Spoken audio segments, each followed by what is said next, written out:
Chapter 152. It's been so long. Are you still unwilling to let go of yourself? Gu Cheng's heart ached for her. She was not responsible for what happened back then. However, after so many years, Yue Yao still refused to let go of her.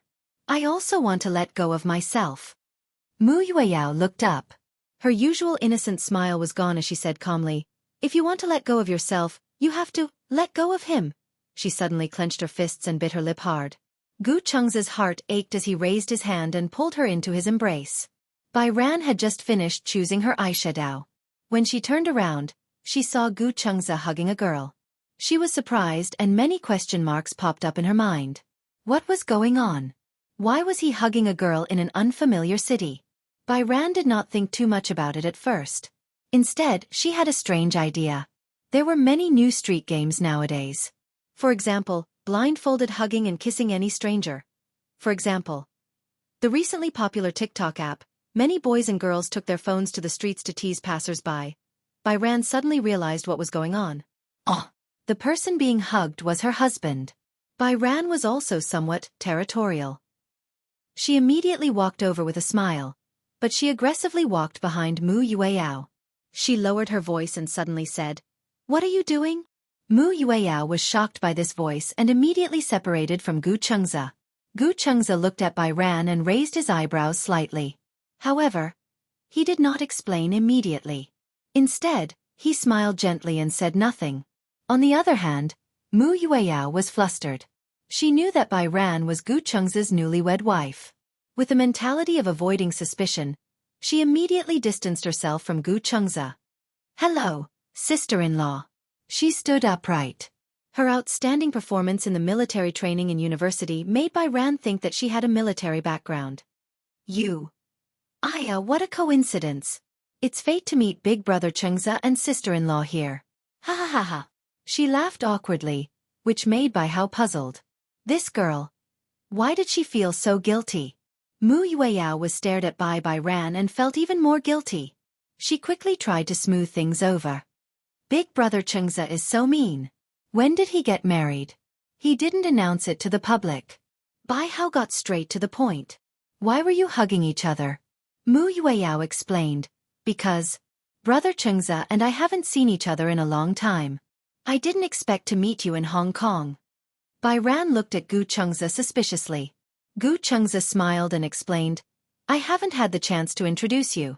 This is Yue Yao Mu. Ugh. Do you still remember my friend at the Spring River Heavenly Seal? Yes. Remember, his name is Yun Tianyu. Yue Yao is his biological sister. His biological sister. No wonder when Bai Ran saw Yue Yao, he immediately felt that there was something familiar about her. Just like Yun Tianyu, whom she met at the Imperial Seal, and also the movie queen, Yun Shirshir. So she was his biological sister. Bai Ran's face turned slightly red. After all, she had misunderstood Yue Yao just now. Yue Yao. She smiled and extended her hand to Yue Yao in a friendly manner. Hello, I'm Bai Ran. Yue Yao hurriedly extended her hand. Hello, sister-in-law Bai Ran. Don't call me sister-in-law. It sounds awkward. No, sister-in-law is sister-in-law. Chapter 153. All right. Gu Chengza was amused by Yue Yao's flattering look. Which hotel are you staying at? Hilton. When are you going back? Just as Gu Chengza finished speaking, Bai Sheng added, Why don't we have dinner together later? Mu Yue Yao quickly shook her head. It's okay, no. Let's go together. Aya, I have to pick her up at the airport later. Pick her up at the airport. Bai Ran looked at Gu Chengza in confusion. What does this mean? Gu Chengza said, She has something to do later. I'll treat you and Jing Yang to dinner tomorrow. Okay. Mu Yue Yao quickly retreated. Bai Ran looked at her back view strangely and asked curiously, What's going on? She seems very shy. Gu Chengza was a little embarrassed. Well, it's because I didn't have time to tell her about my marriage. It was indeed rushed. Also, wasn't our previous marriage considered a secret? I didn't tell my friends and colleagues either. So, it's normal that your friends don't know. You don't have to look so guilty. Gu Cheng's lips curled into a smile.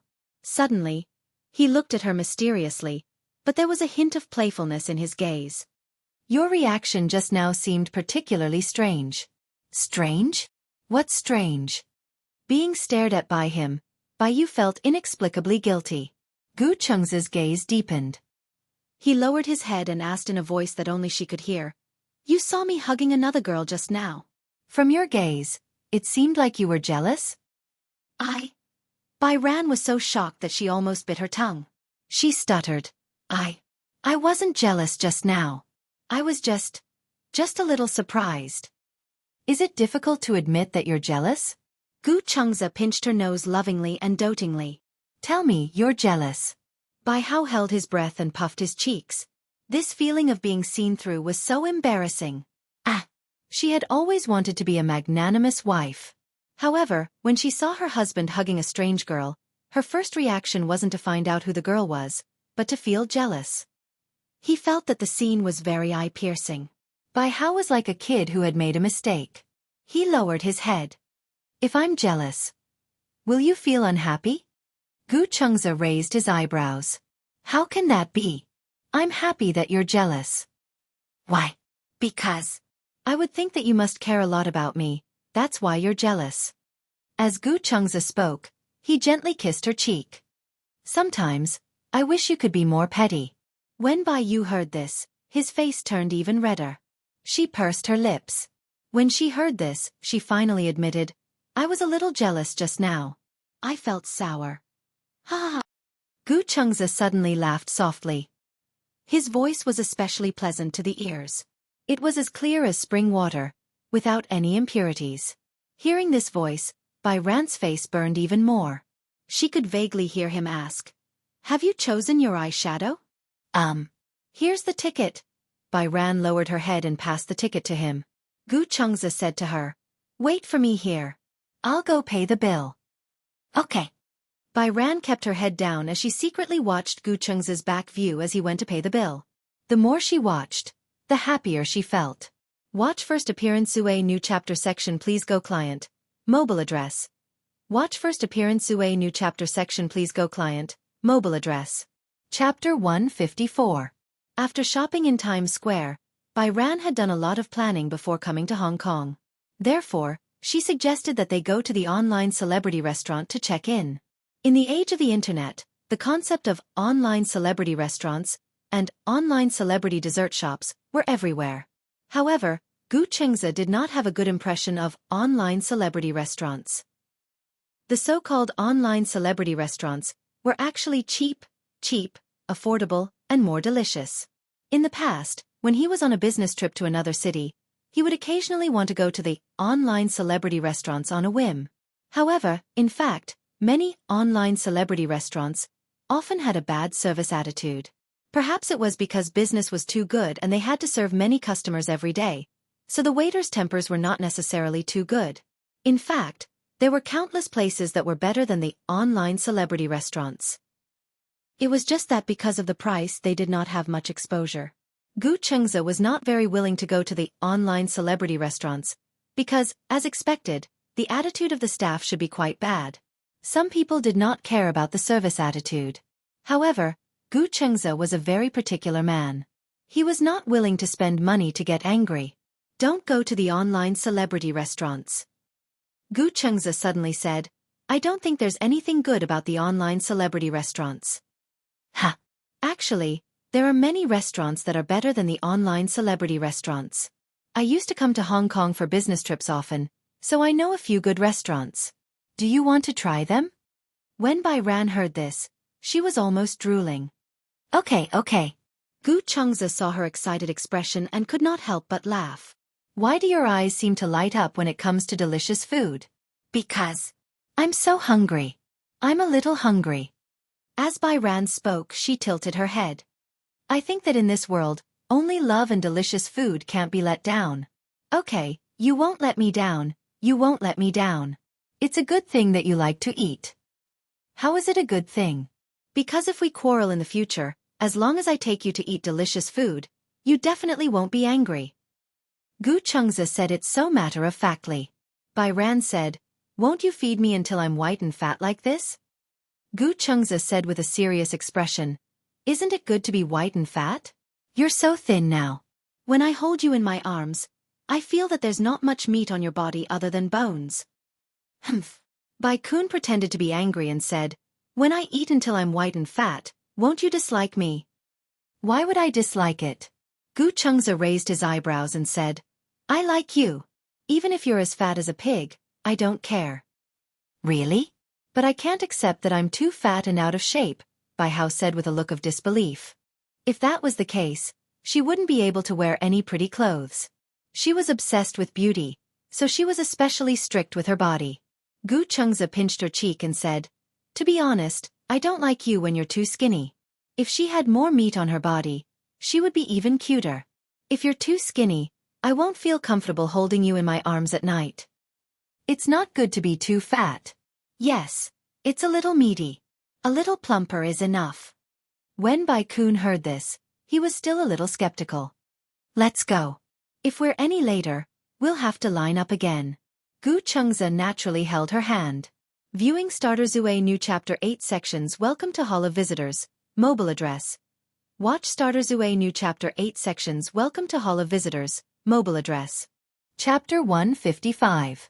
Gu Chengza knew that there was an authentic Cantonese restaurant in Hong Kong that tasted pretty good. Hong Kong was inclusive of all things. The food culture of various countries bloomed here. However, when he came to Hong Kong, he naturally had to taste authentic Cantonese food.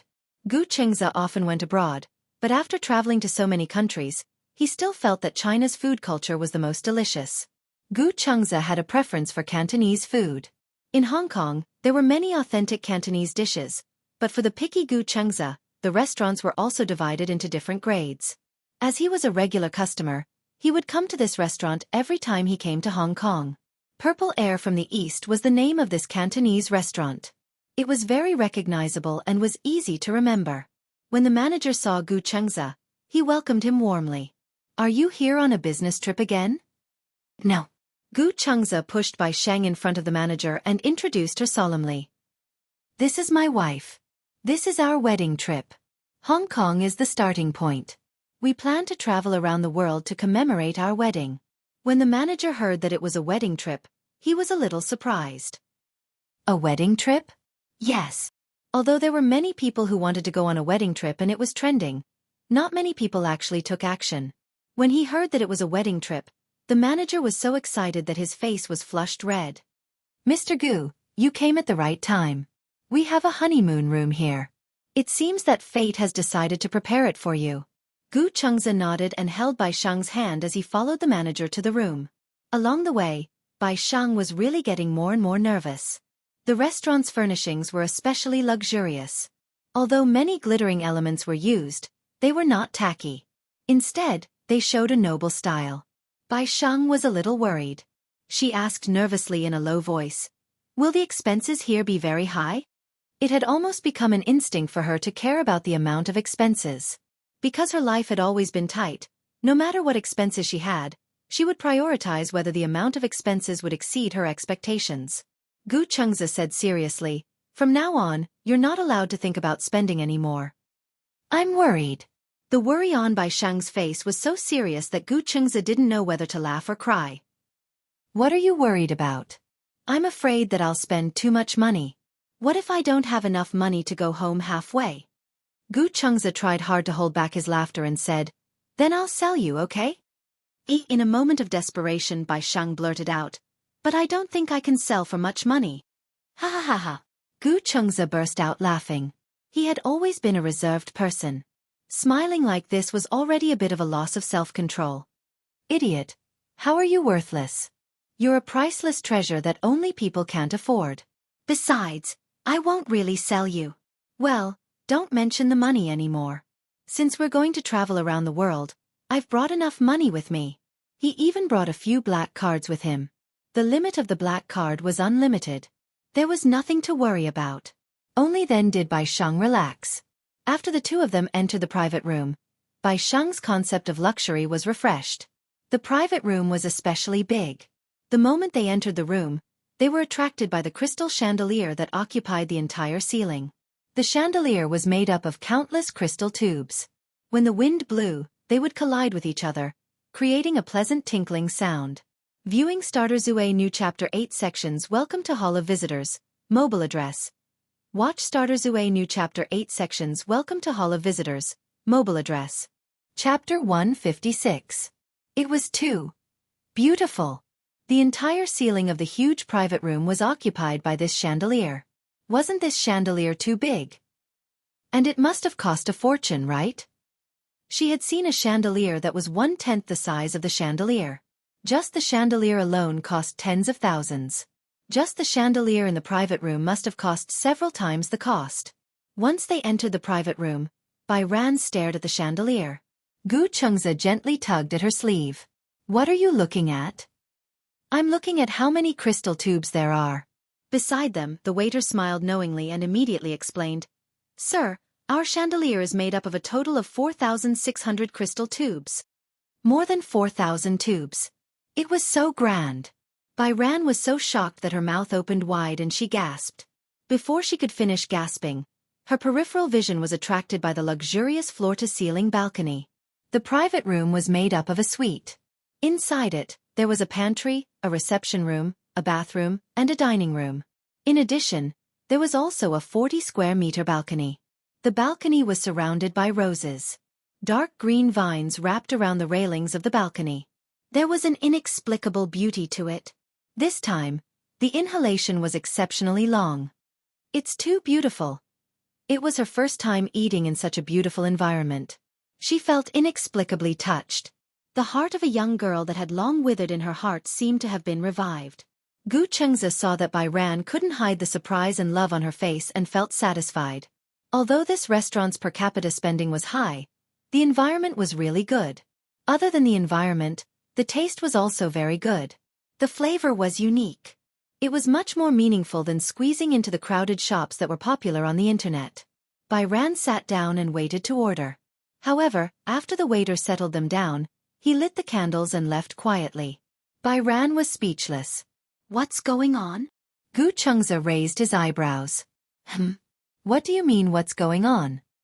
Isn't anyone ordering? Ordering. Gu Chengzi smiled and explained gently.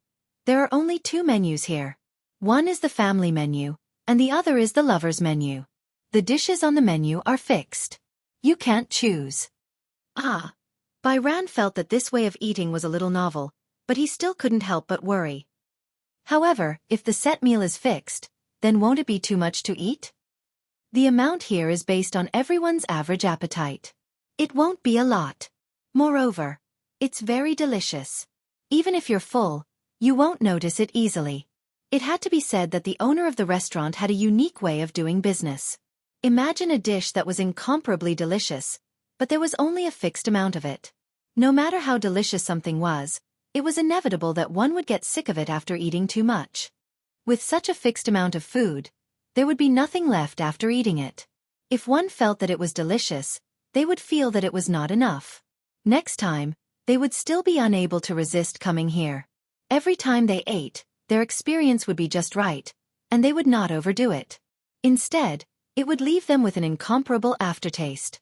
It was said that a couple came here for a meal on their first date. Since then, they were obsessed with the delicacies here and would come here a few times a month. The expenses here were very high. It was already good enough that he rarely came here. It was too extravagant to come a few times a month. In the end, the man was so miserable that he almost went bankrupt. He quickly broke up with his girlfriend, which made people not know whether to laugh or cry. Viewing Starter Zue New Chapter 8 Sections. Please go to Tangku, mobile address. Starter Zue New Chapter Sections. Please go to Tangku, mobile address. Chapter 157. After sitting down for about half an hour, the dishes began to be served in an orderly manner. Guangzhou cuisine included the Pearl River Delta, Shaoguan, Zhangjiang, and other places. The ingredients were rich, the selection was meticulous, and the skills were excellent. It was clear but not bland, fresh but not uncommon, tender but not raw, and oily but not greasy. Generally, in terms of cooking, it was good at stir-frying. It required the control of the fire and the oil temperature to be just right. At the same time, it was also compatible with many Western cooking methods. It paid attention to the momentum and grade of the dishes. Chaozhou cuisine originated from the Chaos Han area. It was the best of Min and Guangdong, forming its own style. Among them, it was good at cooking seafood. Soups, vegetables, and beets were the most unique. The knife skills were exquisite, and the taste was pure. Dongjiang cuisine originated from the Dongjiang area of Guangdong. The dishes were mostly meat, and there were very few seafood. The main ingredients were prominent, and it paid attention to fragrance, heavy oil, and the taste was salty. It was good at casseroles and had a unique local flavor. Originally, Bai Ran thought that she would definitely not be used to it. She was born in the capital, but she was born spicy. Originally, it was hard for her to imagine what sweet tofu pudding tasted like in the north and south. It was said that the taste of Cantonese cuisine was on the sweet side. Among the 6 cold dishes, the most famous in Cantonese cuisine, white-cut chicken and honey roast pork. Bai Ran ate a piece of barbecued pork and was surprised. She had already defined the taste of barbecued pork in her mind. No matter how delicious it would only taste like that. She did not expect the authentic honey roast pork to taste so delicious. Bai Ran could not help but start to study. What seasoning was used to make this plate of barbecued pork? How could the same seasoning be delicious in some restaurants and ordinary in others? Although she did not often eat Cantonese cuisine, she had occasionally eaten Cantonese cuisine at gatherings. The taste was not so authentic and delicious. It was so delicious that she cried tears of happiness. Bai Ran held her chopsticks and was still intoxicated by the aftertaste of the barbecued pork. Gu Chengza recommended another set of Hong Kong-style shrimp dumplings. Eat this. Okay. Bai Ran was really conquered by the delicious taste of Cantonese cuisine. Seeing that Gu Chengza strongly recommended the shrimp dumplings, she immediately reached out her chopsticks and picked one up. He put a thin and tender prawn dumpling into his mouth. Before he could chew it carefully, the skin broke under the gentle bite of his teeth. The fresh and tender gravy and the delicious aroma of the prawns immediately rushed into his mouth. Ugh! Bai Hao's eyes brightened. He couldn't help but twist his body and shake his head. He looked so cute. Gu Chengza didn't know whether to laugh or cry. This is so fun. Why are you jumping up and down while eating? It was as if they were dancing. Delicious! Bai Hao couldn't help but pick up another one. As soon as he put it into his mouth, he started to nod like a little rabbit. Gu Chengza had never seen a person who wanted nothing more than to dance while eating. Ever since he was young, he had received a strict upbringing. Gu Jinglian was especially strict when it came to family education. Although they were not as strict as before, they had more rules than ordinary families. When he was young, whenever he ate something delicious, his body would shake uncontrollably. However, as he gradually grew up, he followed the rules and basically did not show any emotions when he ate. Whether it was delicious or not, it was all the same.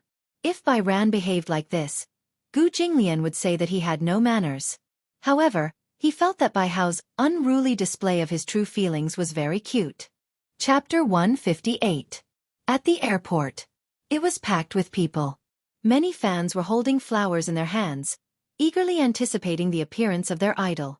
They were all looking at the screen, waiting for the flight carrying their idol to land in front of them. Mu Yueyao stood at the closest spot, leaning against the railing. She was holding the flowers in her hands, feeling a little nervous. Suddenly, a scream came from the crowd. Jing Yang is here. The next second, a group of intimidating bodyguards appeared at the arrival gate. The men in black suits cleared the way. Even though there were so many bodyguards surrounding him, a tall figure stood out among them. Immediately after, the media, who were waiting at the scene, rushed forward like crazy. The cameras flashed and Jing Yang's black sunglasses came in handy. He was wearing a slim-fit coat and a mask. The flight from America to Hong Kong was very long. He looked a little tired as he walked forward with his head lowered. When Mu Yueyao saw Jing Yang, she immediately went up to him with the flowers in her arms. Brother Jing Yang. Before she could finish her sentence, the man in the center of the circle suddenly turned around. However, when his gaze landed on her, he immediately turned away coldly. Mu Yueyao was stunned. He had clearly seen her, but he ignored her. While she was in a daze, she was pushed to the ground by the crowd.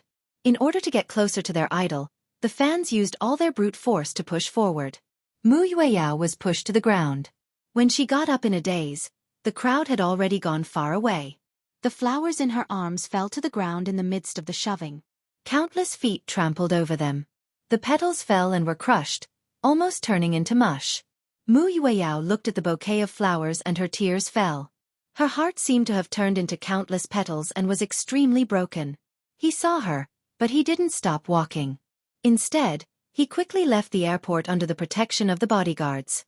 In the blink of an eye, she was the only one left in the originally crowded arrival hall. When the cleaning auntie saw her, she immediately walked over and asked with concern, "Are you okay?" Mu Yueyao curled her lips and smiled. She wanted to smile, but her tears fell even more violently. How did it become like this? He used to be her strongest pillar of support. But now they were like strangers. He walked past her, his eyes cold and indifferent. He didn't even look back. Yueyao silently picked up the flowers on the ground and hugged them tightly in her arms. She squatted on the ground and was stared at by the staff. She couldn't help but feel a little embarrassed and immediately buried her head in her arms. "Hi, this girl is so beautiful. Why is she crying so sadly?" They seem to be Jing Yang's fans? These children, instead of studying, they came here to chase after celebrities. I wonder if they treat their idols so well, but how do they treat their parents? Do you still need to ask? He must be an ingrate. The flowers were crushed, but he didn't even look at his idol. The group of people seemed to be regretful and mocking as they shook their heads and left in twos and threes. Mu Yueyao didn't seem to hear what they were saying. She hugged the flowers and walked towards the door alone. At the entrance, the fans still left every day, chattering about the itinerary for the next day. It seemed that Jing Yang had already left in his car. Viewing Starter Zue New Chapter 8 Sections. Welcome to Hall of Visitors. Mobile address. Chapter 159. Yueyao quietly walked along the main road of the airport with the flowers in her arms. This was a place not far from the drop-off area. The taxi arrived with the guests and left with the guests. On the huge overpass, she was the only one walking on the side of the road. Her back view looked lonely. During this time, countless cars brushed past her and almost hit her, but her expression did not change at all. However, the passers-by could not help but feel frightened when they saw her. They stopped their cars from time to time to remind her. "Young lady, it's so late. Why are you walking on the street alone? Where are you going? Get in the car? Take a ride." Yueyao only shook her head. She did not hear what they were saying at all. Whether it was out of concern or other intentions, she just hoped that these noises would be as far away from her as possible. Until a nanny van stopped behind her. Honk, honk, honk. The car honked. The sudden movement gave her a big fright. Yueyao hugged the scattered flowers and turned around in surprise. However, she only saw a pair of particularly glaring lights. She saw the Mercedes-Benz logo and saw the completely dark car window. She frowned and looked at it suspiciously. Just as she was about to turn around, behind her, there were a few more honking sounds. This time, she was completely annoyed. Mu Yueyao hugged the flowers and walked toward the door of the front passenger seat. However, the door of the back seat opened and a man in a black suit walked out. He looked like a bodyguard. "Miss Yueyao, please get in the car." "Get in the car." Mu Yueyao was suspicious. "What are you doing? Please get in the car." The man repeated again, but his attitude was surprisingly good. Mu Yueyao could not help but look at the back seat. From her angle, she could vaguely see the silhouette of a man. She was a little surprised. From the silhouette of this figure, she immediately thought of Jing Yang. Could it be him? Mu Yueyao walked toward the car door again. However, the bodyguard raised his hand and gently pressed it against her back, pushing her into the car. After some hesitation, Yueyao sat in the back seat. However, she suddenly became reserved. Jing Yang did not speak. He just looked ahead. The bodyguard got into the front passenger seat and closed the door, cutting off all the noise outside the car. The soundproofing of the car was very good. She could even clearly hear the man's steady and quiet breathing beside her. She was at a loss for a moment. She lowered her head and looked at the flowers in her arms that had been crushed by someone's foot. She was even more embarrassed. In his opinion, she must be very stupid. He wanted to throw it away, but he couldn't just open the window and throw it away. Mu Yueyao hugged the flowers tightly in annoyance. She didn't know whether to throw them away or not. She just sat there like a fool. The man beside her didn't say anything, and he didn't even pay attention to her. His eyes were looking out the window, and she didn't know what he was looking at. After a long time, he suddenly spoke. "Don't do this kind of thing again." "Such a thing?" Yueyao widened her eyes in surprise. "What's the matter?" Jing Yong did not look at her. Instead, he snorted. "What do you think?" Mu Yueyao felt a little wronged. She had traveled thousands of miles to Hong Kong just to pick him up from the airport, but he brushed it off by saying, "Such a thing." No matter how warm her heart was, it was instantly splashed with a basin of cold water. "I know." Mu Yueyao was a little peeved. "I won't do it again." Jing Yong asked again, "Where are you staying?" "I'll get the chauffeur to send you back." End of chapter. Chapter 160. Just as Mu Yueyao was about to answer, she suddenly realized that she had booked the same hotel as him. If she were to tell him that the hotel she had booked was the hotel that the organizer had arranged for him, wouldn't it seem too deliberate? Mu Yueyao gulped, feeling wronged. She pursed her lips but didn't say anything. Seeing that she was silent, Jing Yong frowned and asked, "Where are you staying?" He repeated his words again, his tone showing his impatience. Mu Yueyao immediately said, "Drop me off at the junction. I'll take a cab back." "I said I'll get the chauffeur to send you." "Why are you sending me?" Mu Yueyao was trying to provoke him. She smiled helplessly and said, "Didn't you say so? You told me not to pester you anymore. You can just drop me off at the junction. Don't worry, no matter how capable I am, I won't pester you anymore." Jing Yong silently scrutinized her for a long time. After a long silence, he said, "I came back to pick you up on account of your daddy and mommy." "Yueyao, don't refuse a toast only to be forced to drink a forfeit." Because of his words, Yueyao's grievances finally overflowed. She held back her tears, but she stubbornly forced them back. Gritting her teeth, she looked up and said, "I don't want you to care about me. Don't care about me. And don't use my daddy and mommy to pressure me. Jing Yong, don't go overboard." Jing Yong looked at her silently but didn't say a word. Yueyao then realized that his gaze had become even colder. Because of her words, his expression suddenly collapsed. Yueyao bit her lip, knowing that her words had angered him. She didn't say another word. It was so strange. She had lost control once again. Clearly, she wanted to get close to him and win him back. However, the relationship between the two people was once again brought to the freezing point. In the Mu family, everyone dotes on you and spoils you.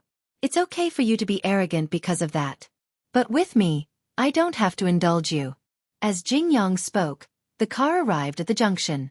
He instructed the chauffeur to stop the car, and the car stopped by the roadside. Jing Yong looked out of the window and did not look at her again. Although he didn't say anything, the cold air reminded her that he was chasing her out of the car. Mu Yueyao didn't stay any longer. She hugged the flowers and got out of the car directly. As soon as she got out of the car, the bodyguard got out of the front passenger seat and closed the door. He then returned to the front passenger seat and the car sped away. Mu Yueyao did not turn back to look at the car. It was not until the sound of the engine had faded away that her tears stopped falling. How did it end up like this? Even if it was because of that incident, so many years should be enough, right? In front of him, she had always been humble, patient, pandering, and guilty. He saw it all but remained unmoved. Was she so unforgivable? Even if she was young and ignorant and made a mistake, after so many years, even if he didn't forgive her, he wouldn't look at her with such hatred. If apologizing was useful, she was willing to apologize to him 1,000,000 times. If there was a way to pay for her mistakes, she was willing to do everything she could to repay the past. But the past could no longer be reversed. Why couldn't he forgive her? Mu Yueyao stood by the roadside. At this moment, the street was no longer as busy as before. There were few pedestrians and only cars coming and going. She knew that he wouldn't instruct the chauffeur to turn around. He had really abandoned her. Chapter 161. Mu Yueyao returned to the hotel and walked into the elevator.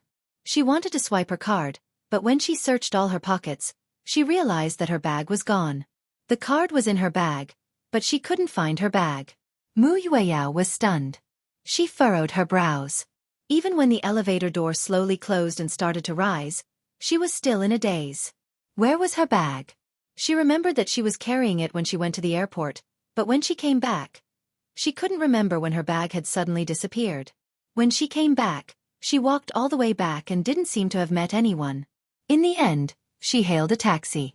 Yes, when she paid for the taxi, her bag seemed to still be beside her. Mu Yueyao couldn't remember at that moment. Her bag was really gone. Other than the hotel card, her passport and all her other documents were in her bag. Ah! Mu Yueyao then realized the seriousness of the matter. Damn it! The money and bank cards didn't matter. Although she had a credit card, the credit card limit was relatively small. Besides, she could cancel it at the bank at any time. But those documents and all kinds of proof, and most importantly, if she lost her room card, where should she stay tonight? Unknowingly, the elevator doors opened again with a ding. When the doors opened, Mu Yueyao looked up. However, when she saw a group of people standing at the door, she was completely stunned again. She bumped into him again. Jing Yang. He must have returned to the hotel early, but he didn't appear alone. Besides his manager and assistant, there was also a gorgeously dressed and extremely beautiful girl beside him. She was dressed sexily, and when she smiled, there was a hint of coquettishness. The reason why Mu Yueyao was stunned was because this girl was standing right next to Jing Yang without any gap between them. They looked really intimate. Jing Yang was originally talking to the girl beside him. When he turned his head and saw Mu Yueyao standing in the elevator, he was also stunned for a moment. He suddenly reached out and held the girl's hand. The girl was also stunned for a moment. Her face immediately turned red and she held Jing Yang's hand back shyly and intimately. The two of them held hands tightly and walked into the elevator together. The hotel's VIP elevator wasn't very big to begin with. When the group of 5 walked into the elevator, Yueyao was immediately squeezed into a corner.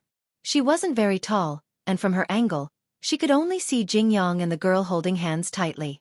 She was separated from the two of them by 2 assistants, but she could vaguely feel that they had a close relationship.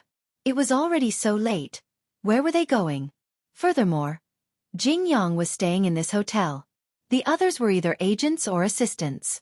What about this girl? It was already so late. Why would she appear together with him? Could it be? Was she the partner the organizer had arranged for Jing Yang? It was said that for many celebrities, the organizers would considerately prepare a beautiful girl for the male celebrity to accompany them. During these few days of local activities, this girl would always be by his side, doing whatever he wanted. Many male idols couldn't fall in love during the contract period, let alone get married. However, physiological needs could not be ignored. Therefore, the organizers took these problems into consideration and usually arranged for a girl of such status. Usually, when the celebrity returned to the hotel, the girl would already be waiting in the room. At this time, were they preparing to go out for supper or to go to a nightclub to drink? Chapter 162. At the thought of this, Mu Yueyao's face turned green. Was this the girl that the organizers had assigned to him? Looking at this girl's appearance, she was of the highest quality. However, the air of a prostitute in her movements could not be concealed. In the past, he wouldn't even look at this kind of girl. Now, seeing him so close to this girl, so intimate, there was a tacit understanding between the two of them that people couldn't bear to look at. Mu Yueyao had to admit that she was jealous. Why did he suddenly become so depraved? Or was he doing it on purpose for her to see? But how did he know that she would appear in this hotel? Mu Yueyao's emotions were in a mess. Little did she know that while she was silently observing Jing Yang, the girl beside Jing Yang was also silently observing her. Seeing that Mu Yueyao was staring at Jing Yang, the girl snorted and laughed. "You're Jing Yang's fan, aren't you?" As soon as she said this, everyone looked in Mu Yueyao's direction. Except for Jing Yang. His gaze never fell on her. He only looked silently in the direction of the elevator door. The girl tightened her grip on Jing Yang's arm again and said mockingly, "As a fan, can't you be a little more sensible? Jing Yang has already made it clear that he doesn't like sightseeing fans, especially sightseeing fans who chase him to the hotel." Mu Yueyao looked at her silently. "Not to be outdone," she retorted. "And who are you?" This rhetorical question stumped her. The girl looked at Jing Yang and then looked at Mu Yueyao. She snorted coldly and said, "What right do you have to ask? How can you be so sure that I'm a fan?" Mu Yueyao suddenly said mockingly, "Why don't you suspect that I'm a paparazzi?" When the girl heard this, Her expression changed and she looked at Jing Yang worriedly. Jing Yang finally turned his head and glanced indifferently at Mu Yueyao. But he still didn't say anything and turned his head back. The girl furrowed her brows worriedly. She knew that Jing Yang especially hated paparazzi. If this girl was really a paparazzi, then if the news of her spending the night with Jing Yang got out, Jing Yang would definitely be angry. But she was a little suspicious. It wasn't that she was biased against the paparazzi. Instead, as paparazzi, they often had to stay up all night just to wait for news. It was common for them to stay up all night. The girl in front of her was prettier than her. One had to know that the reason she was able to reach this step was because of her one-in-a-million looks. She had always been proud of her looks, but when she saw Mu Yueyao, she suddenly felt ashamed of her own inferiority. In other words, if she had such a beautiful face, why would she want to work as a paparazzi? The girl was surprised and suspicious, but Mu Yueyao turned her head to Jing Yang and asked with the aura of a main wife. "Jing Yang, who is she?" Jing Yang retorted coldly. "What does it have to do with you? Is she your date?" Mu Yueyao went straight to the point. Jing Yang stared at her silently for a moment. Then he suddenly smirked and said, "She's my date." "Date?" Mu Yueyao's lips twitched violently. "What date? You don't have to ask about that."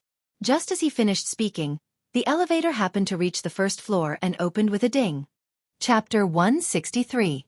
Jing Yang did not look at Mu Yueyao again. Holding the girl's hand, he slowly left the elevator with a few managers and assistants. Mu Yueyao lowered her head and did not look at his back. She stubbornly turned her face away and allowed the elevator door to slowly close. The elevator door closed again. Mu Yueyao did not have a hotel card, so she did not know which floor the elevator would stop at. When the elevator door opened again, a couple holding hands walked in. Seeing that there was someone else in the elevator, the couple, who were originally entangled with each other, was startled and restrained themselves a little. However, when they entered the elevator and saw Mu Yueyao with her head lowered, their actions became unrestrained again. Standing in the elevator, the two began to hug each other intimately. They were glued to each other like glue, hating that they had to separate. Through the reflection of the elevator door, Mu Yueyao saw the two stuck together. For some reason, the scene of Jing Yang and that girl holding hands intimately flashed before her eyes. Her heart instantly sank. Woo woo woo. Mu Yueyao's heart felt as if it was being wrenched. She felt so silly. Since young, Mu Yaja and Yun Shishir had doted on her. In addition, her two elder brothers, Mu Yichen and Yun Tianyu, had doted on her all the way. No one had ever treated her like this. She admitted that she was partly responsible for that matter. But did she not even have the right to atone for her sins in his eyes? Was he taking revenge on her? Or did he purely like that girl? No matter which answer it was, Mu Yueyao could not bear to see it. Mu Yueyao's heart sank fiercely. She hugged her knees and squatted on the floor. All of a sudden, she did not even have the strength to cry. The couple at the side was shocked when they heard her suddenly cry. The girl in front of them suddenly lost control of her emotions, causing them to lose interest in being intimate with her. The girl among the couple walked to Mu Yueyao's side, bent down gently, and asked in Cantonese, "Miss, what's wrong? Are you feeling unwell?" Mu Yueyao only cried and did not respond to her. The girl was kind and patiently asked, "Which floor are you staying on? Are you from Hong Kong? Or are you here for a vacation? Do you have any companions? What happened?" When Mu Yueyao heard the girl's impatient voice, she felt that the world was getting darker and darker. She wished she could bury her head in her arms, but at the same time, she wished she could drown herself in the universe. It would be best if no one could find her. She felt that she was really stupid. For the sake of her sweetheart, she had followed him all the way to Hong Kong, but she had never expected to be humiliated like this. His mood was so low that it couldn't get any lower. The girl stood up in a daze. She glanced at her boyfriend and sighed helplessly. Chu and I isn't even willing to tell. She screamed so miserably. What a sinister technique. Could it be? Could it be because she was heartbroken? The boy shook his head and replied in Cantonese, "You don't need to control him. Just go to the lobby manager."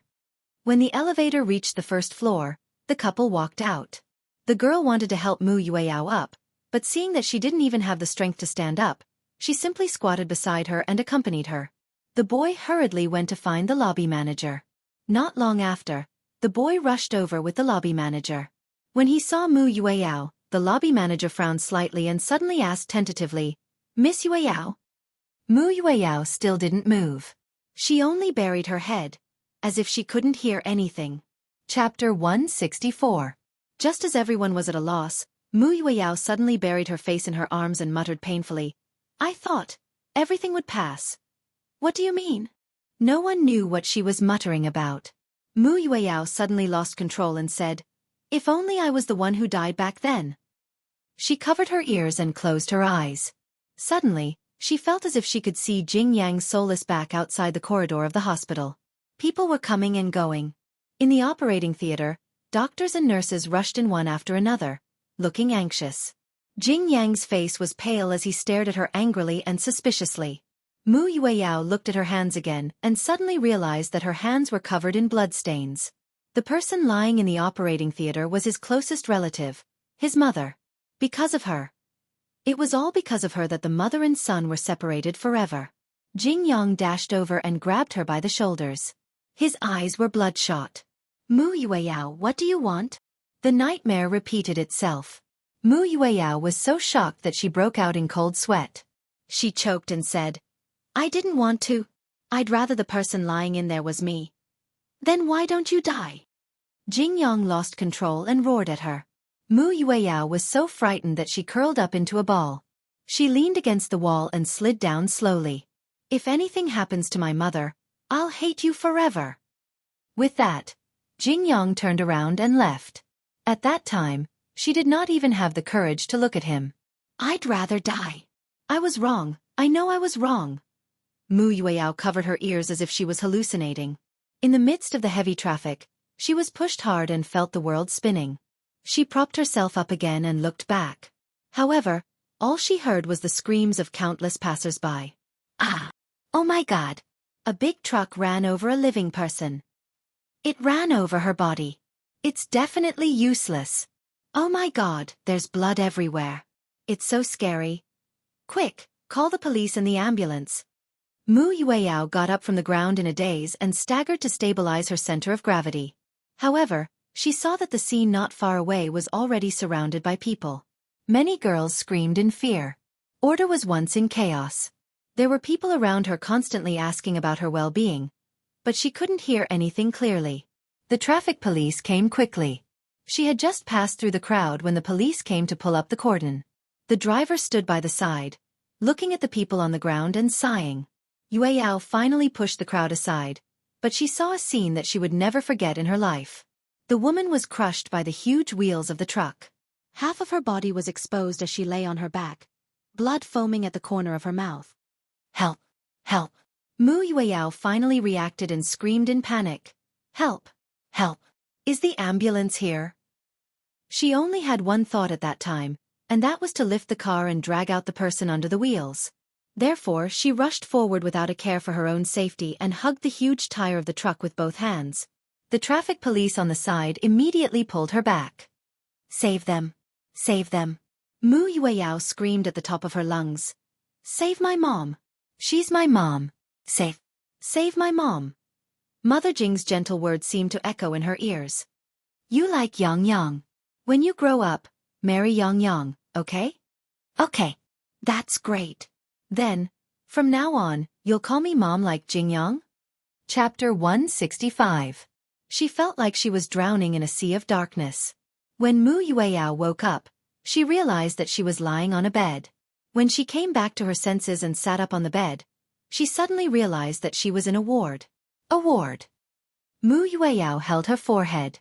She had completely lost her memory of what had happened before she came to the ward. She didn't know what had happened. She couldn't remember what had happened at all. "You're awake." A stern and familiar voice came from the side. Mu Yueyao looked in the direction of the voice and saw Mu Yichen sitting by the bed. He was dressed in a well-ironed suit and his back was as straight as it could be. She didn't know why, but no matter what he was wearing, he gave off the impression that he was dressed in military attire. Mu Yueyao was stunned. "Brother." "Yeah." Mu Yichen snorted coldly and didn't say a word. He frowned and adjusted his posture. He sneered expressionlessly. "You came to Hong Kong without your family's permission and went through all sorts of trouble. Do you want to go to heaven? No, I didn't. Mu Yichen suddenly leaned over and held her chin. His tone was stiff as he said, "Look at you now. You're so haggard. How did you get yourself into this state?" Mu Yueyao slapped his hand away gloomily. She turned around and looked at the television. Through the reflection on the screen, she indeed saw her extremely haggard face. She couldn't recover from the setback. Mu Yichen couldn't bear to yell at her when he saw her pitiful look. He raised his eyebrows and asked, "What's the matter? Why do you look so aggrieved?" Brother. Mu Yueyao's voice trembled like a little lamb and she looked even more pitiful. "Why are you yelling at me?" Mu Yichen touched the bridge of his nose. "When did I yell at you?" You were yelling at me. Mu Yueyao looked like she was about to cry. Look at your face. You look like you're going to eat me up. Eat me up. So exaggerated? Mu Yichen nervously turned around. Behind Yueyao's back, he secretly took out his phone to take a picture of himself and touched his face. Oh. He didn't seem to be very fierce. However, his expression seemed to be a little more serious. It seemed so. Mu Yichen cleared his throat and looked at Yueyao. She pursed her lips and looked like she wanted to cry, but no tears came out. All right. His tone became a little warmer. He deliberately made it soft, as if he was afraid of scaring her to tears. However, it was not hard to hear that he was angry. Did you come to Hong Kong to look for Jingyang? Looks like they're arguing again. No. Mu Yichen did not believe it. However, the truth was that she and Jingyang did not even speak much this time. Ever since that incident, Jingyang's attitude towards her had become very cold. She knew very well that he hated her because of that incident. However, she thought that besides hatred, he should at least show some concern and care for her, right? This time, her heart was really hurt badly. In the Mu family, she had always been the high and mighty princess. She had never suffered such humiliation. These few days in Hong Kong, she could no longer maintain her composure in the face of his indifference. It didn't matter how he humiliated her. However, when she saw that woman appear beside him, all of her psychological defenses crumbled completely. Chapter 166. All right. Mu Yichen's heart ached too. He had always doted on his younger sister, but now that she was being bullied outside, his heart ached terribly. Still, he was exasperated at her failure to live up to his expectations. Why did he keep an eye on that B*****starred? His sister was the Mu family's beloved princess. There was a long line of men courting her, so why should she be bullied by that B*****starred? Mu Yichen was furious. He could not wait to chop that B*****starred into pieces. However, when he looked at Yueyao's aggrieved face, which was about to crumple into a ball, he tenderly reached out and pulled her into his embrace. Oh! Don't cry anymore. As if coaxing a baby in swaddling clothes, he gently patted Yueyao's back and coaxed. All right, don't cry anymore, okay? Yueyao was furious. On one hand, her face was flushed red, and on the other, she was speechless. Brother, I'm not a child anymore. Besides, I'm not crying. In my eyes, you'll always be a child. You'll never grow up. As Mu Yichen spoke, he tucked her hair behind her ear. His voice was as mellow as red wine. It was mellow and mellow, yet it made one's heart feel inexplicably at ease. When she was young, no one dared to bully her because of her two brothers' protection. Due to her brother's love, she became very arrogant and willful. Mu Yaja and Yun Shishir even despised Mu Yichen and Yun Tianyu for spoiling her too much. What did Mu Yichen say? He righteously retorted, "She's my sister and I dote on her. Who dares to have an opinion?" At that time, Mu Yichen was young and frivolous. Even Mu Yaja could not do anything about his son. Yun Tianyu's attitude toward Yueyao was more subdued. However, whoever made Yueyao cry, although Yun Tianyu's methods were not as harsh as Mu Yichen's, the consequences were always the worst. As a result, Yueyao became more and more arrogant. Yueyao also knew that her personality had been spoiled by her two brothers. She had also thought about changing it and had put it into action. She was much more mature than before. But even so, these two clown brothers still couldn't bear to see her suffer any grievances. Yueyao blushed a little. She was actually a little shy, but when she heard Mu Yichen's comforting voice, for some reason, tears welled up in her eyes. She rubbed the corners of her eyes and felt like crying. Brother, he really doesn't want me anymore. Mui Chen snorted. It's not that he doesn't want you, it's you who doesn't want him. He's not good enough for you, eh? Upon hearing Mui Chen's words, Yue Yao could no longer hold it in. Her tears finally soaked Mui Chen's clothes. Mui Chen's heart ached even more. He felt that the hot tears were about to flow into his heart. No matter what, you'll always be the most precious in your brother's heart. Brother. Mu Yueyao dropped all her defenses and hugged him tightly. She did not want her tears to be exposed under the sun. She would rather bury these tears in her brother's chest. Mui Chen did not say anything. He raised his hand and gently stroked her back as a form of consolation. His heart, however, felt as if it was torn apart. He hugged Yueyao's head into the crook of his neck. When he looked up again, his gaze was as cold as a knife. This be asterisk starred. Over and over again, he had made his sister sad and heartbroken. It was fine if it was just brushes before.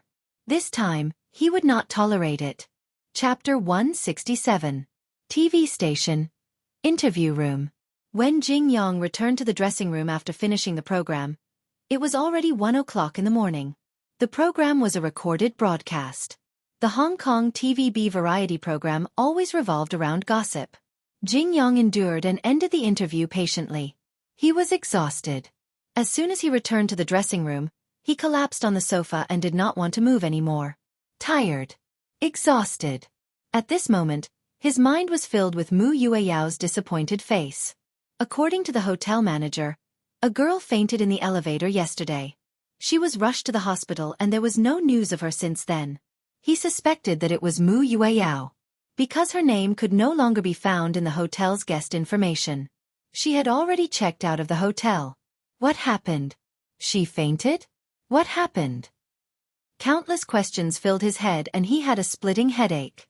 Yesterday, he agreed to a dinner party and the investor asked this girl to accompany him.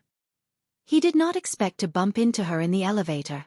Jing Yong did not pay attention to her, but he did not expect that something would happen not long after he left.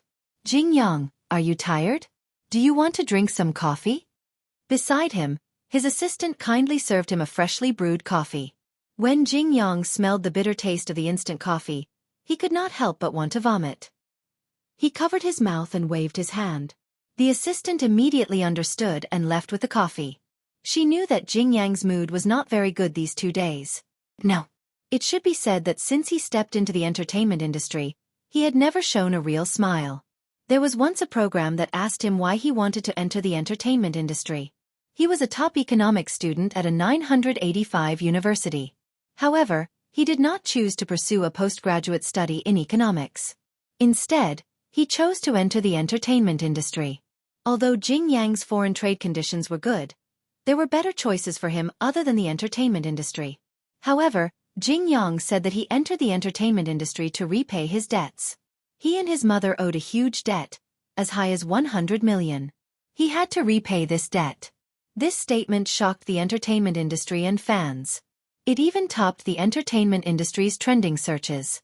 Jing Yong had a debt of over 100 million. Some smart fans looked up Jing Yang's information and did not find any debt background. There was no record of him being executed. A young man who did not gamble, did not have any bad habits, and came from a clean family background. Where did this debt of over 100 million come from? No one knew. After that, there were also people who asked Jing Yong out of curiosity to verify the debt. However, Jing Yong avoided answering them and only said that he would retire from the entertainment industry after he earned 100 million. Therefore, Jing Yang's fans were in a dilemma. They wanted to spend money on him, but they were also worried that if they spent too much money, their idol would leave the industry after earning 100 million yuan. But, there were also some media outlets that said that this was all a publicity stunt. However, Mu Yueyao knew where the 100 million debt Jing Yong was talking about came from. Jing Yong collapsed on the sofa and let his body sink into it. Suddenly, there was a sound of footsteps outside the door. However, he remained unmoved. Until the door of the dressing room was forcefully pushed open with a bang. Everyone except Jing Yong looked at the door and saw a tall man with a domineering aura standing at the door. His eyes were cold. Everyone was so scared that they didn't even dare to breathe. Logically speaking, if someone suddenly broke into the dressing room backstage, the assistant would definitely rush forward to chase them out. Chapter 168. Logically speaking, if someone were to barge into the dressing room backstage, the assistant would rush forward to chase them out. However, when Mu Yichen stood in front of them, no one dared to step forward due to his intimidating aura. Jing Yang raised his head to look at Mu Yichen. He too saw the pain and fury in his eyes. He knew who he was here for. When they were young, he had always been the elder brother whom he respected the most. He and Yun Tianyu were also the ones who took care of him the most. Now, however, he could only see disappointment and anger in the man's eyes. Jing Yang, I'm warning you.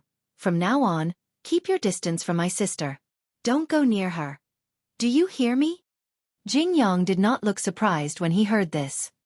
He only said blandly, You should be saying this to Yue Yao, right? Who's the one pestering who? She's the one who keeps disturbing my work and affecting my life. Yet you want me to keep my distance from her? I've already done enough to keep my distance. Mu Yichen was especially furious when he heard this. He tightened his grip on Jing Yang. His fingers turned white from exerting so much force that he gritted his teeth. Is it so difficult for you to admit that you like Yue Yao? Can't the two of you get along well? Why are you still angry? It's been so many years. Shouldn't it be over by now? Jing Yang raised his brows coldly but did not deny it. Instead, he smirked. So what if I love her? Mu Yichen was stunned. What was this? What do you mean by, so what if I love her? I hate her. Jing Yang's expression was frosty. Mu Yichen did not know what to do with his icy expression. He had never seen Jing Yang with such a cold expression before. Hate her? Do you know how much I hate her? Jing Yang retorted. If it were you, what would you do? You've lost your loved one. Can you still accept her? It's not her fault. That's because she's your sister. Jing Yang's words left Mu Yichen speechless. She's your younger sister. She can be forgiven even if she has done something wrong. Mu Yichen could not help but ask. What about you? Don't you love her? That matter wasn't entirely her fault. You're just passing on the pain of losing a loved one to Yue Yao. Don't mention that name to me again. Jing Yang's face was filled with disgust. He was extremely sensitive to this name. He frowned and turned his face away, not wanting to listen anymore. However, Mu Yichen did not take Jing Yang's rebellion seriously and insisted on bringing it up. Aren't you afraid of losing Yue Yao? For the current me, there's nothing I'm afraid of losing. Jing Yang's voice remained calm. I just don't want to see her again. Before Mu Yichen could say anything, Yue Yao's melancholic voice came from behind him. Brother, there's nothing more to say. He was stunned and turned around in shock.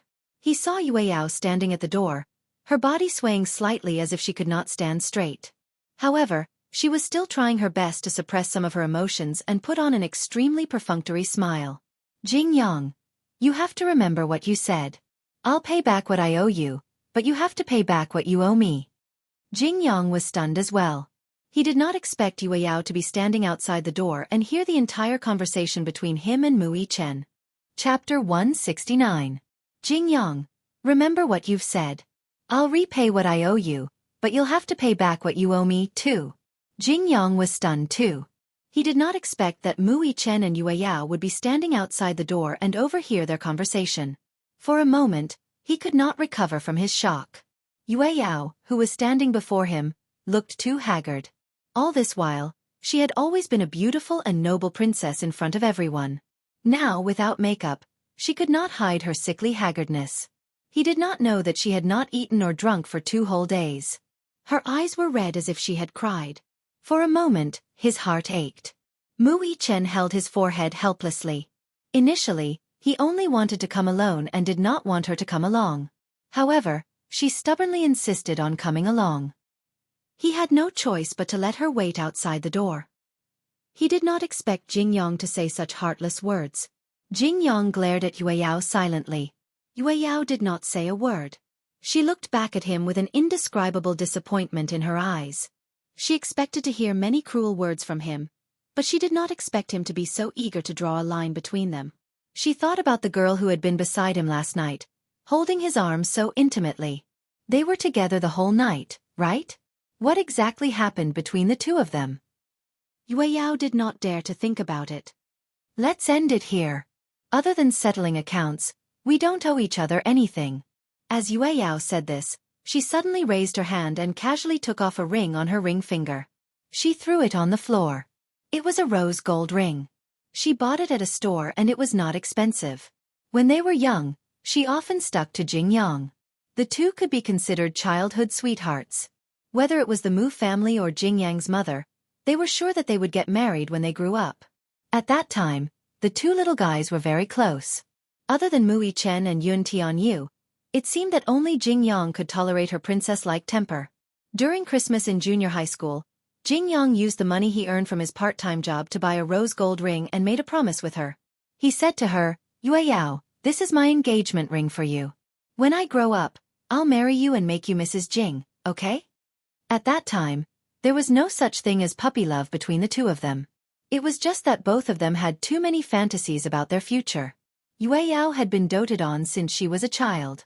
She was the youngest and only daughter of the Mu family. She was the princess. Jing Yang didn't come from a rich family like her, but the Mu family took special care of him. Jing Yang's mother did not remarry.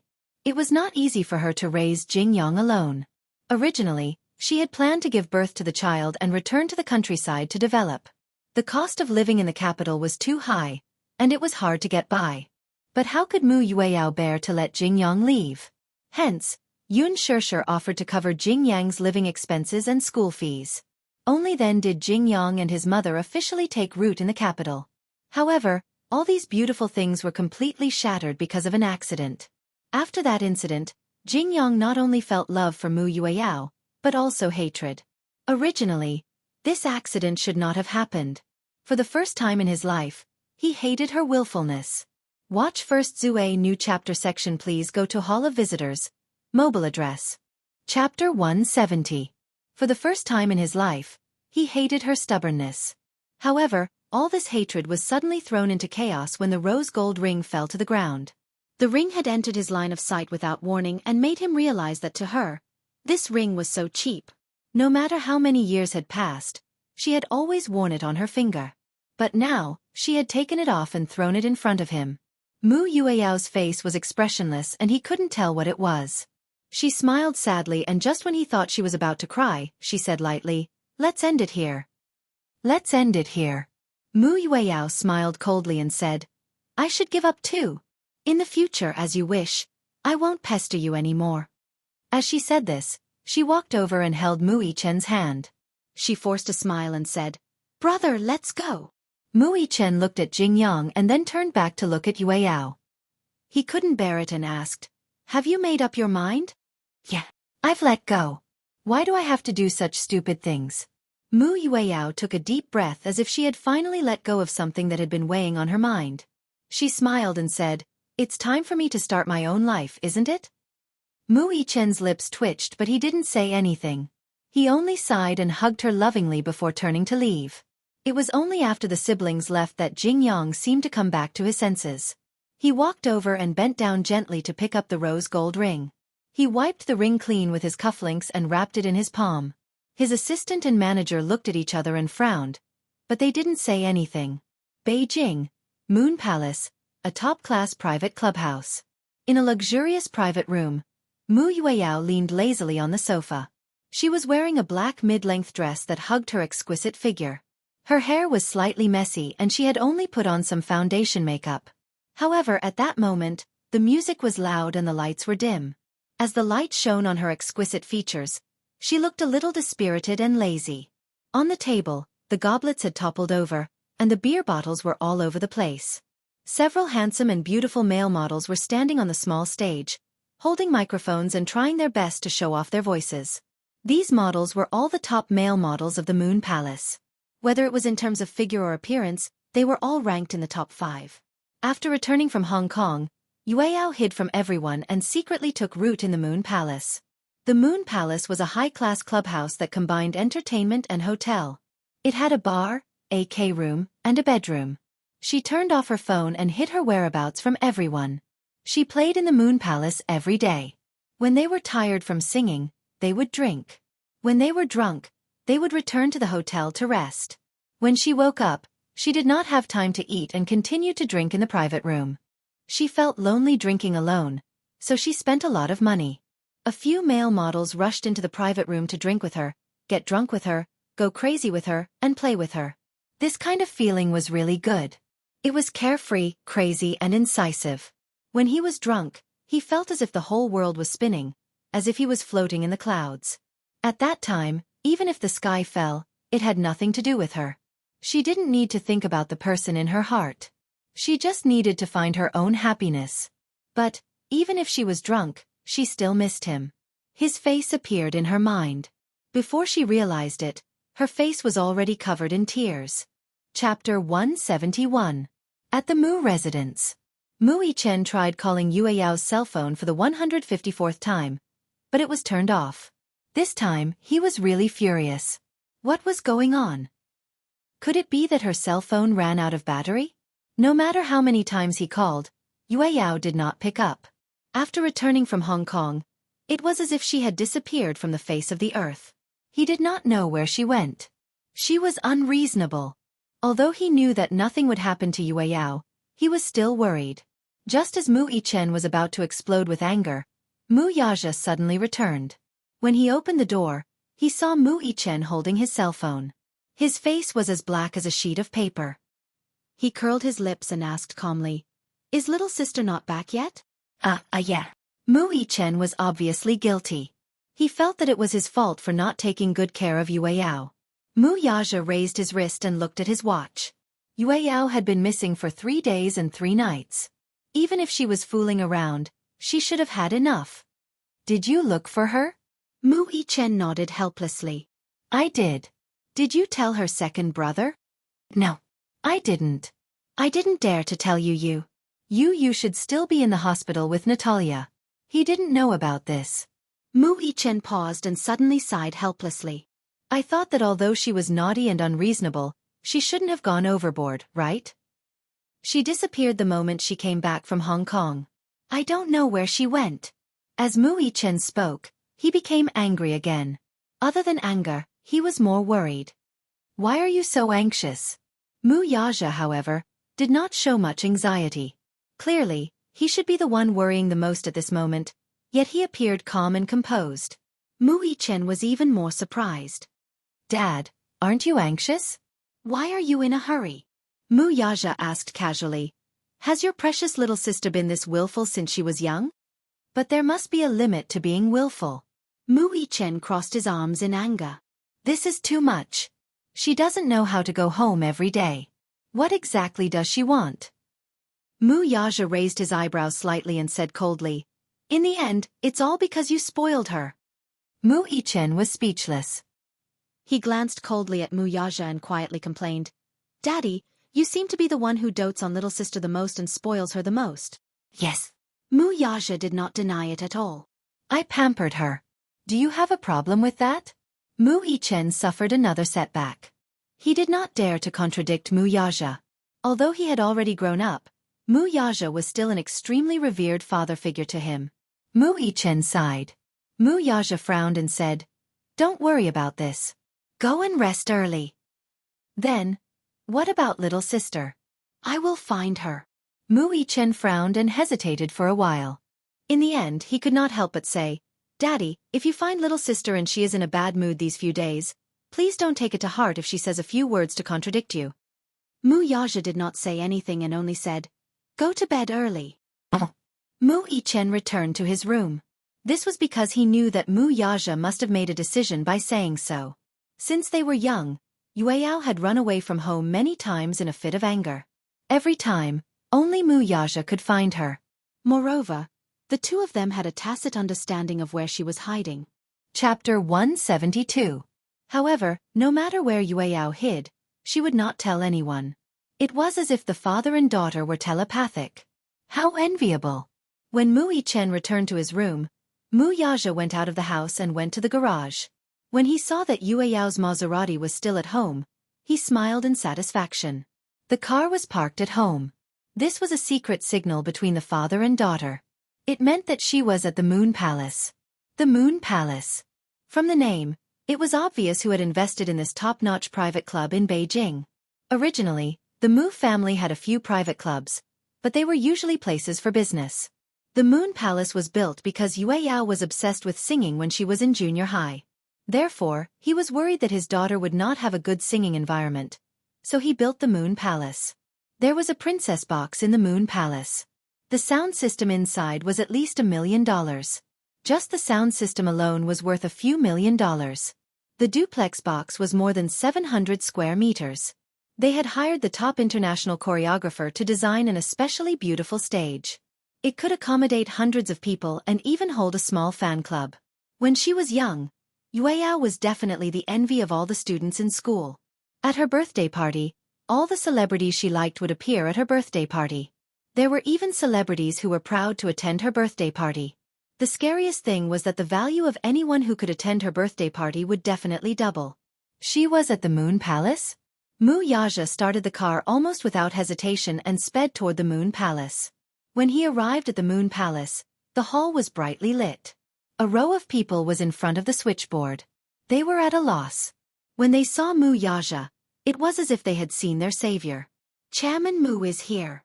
A group of waiters came over with bitter faces.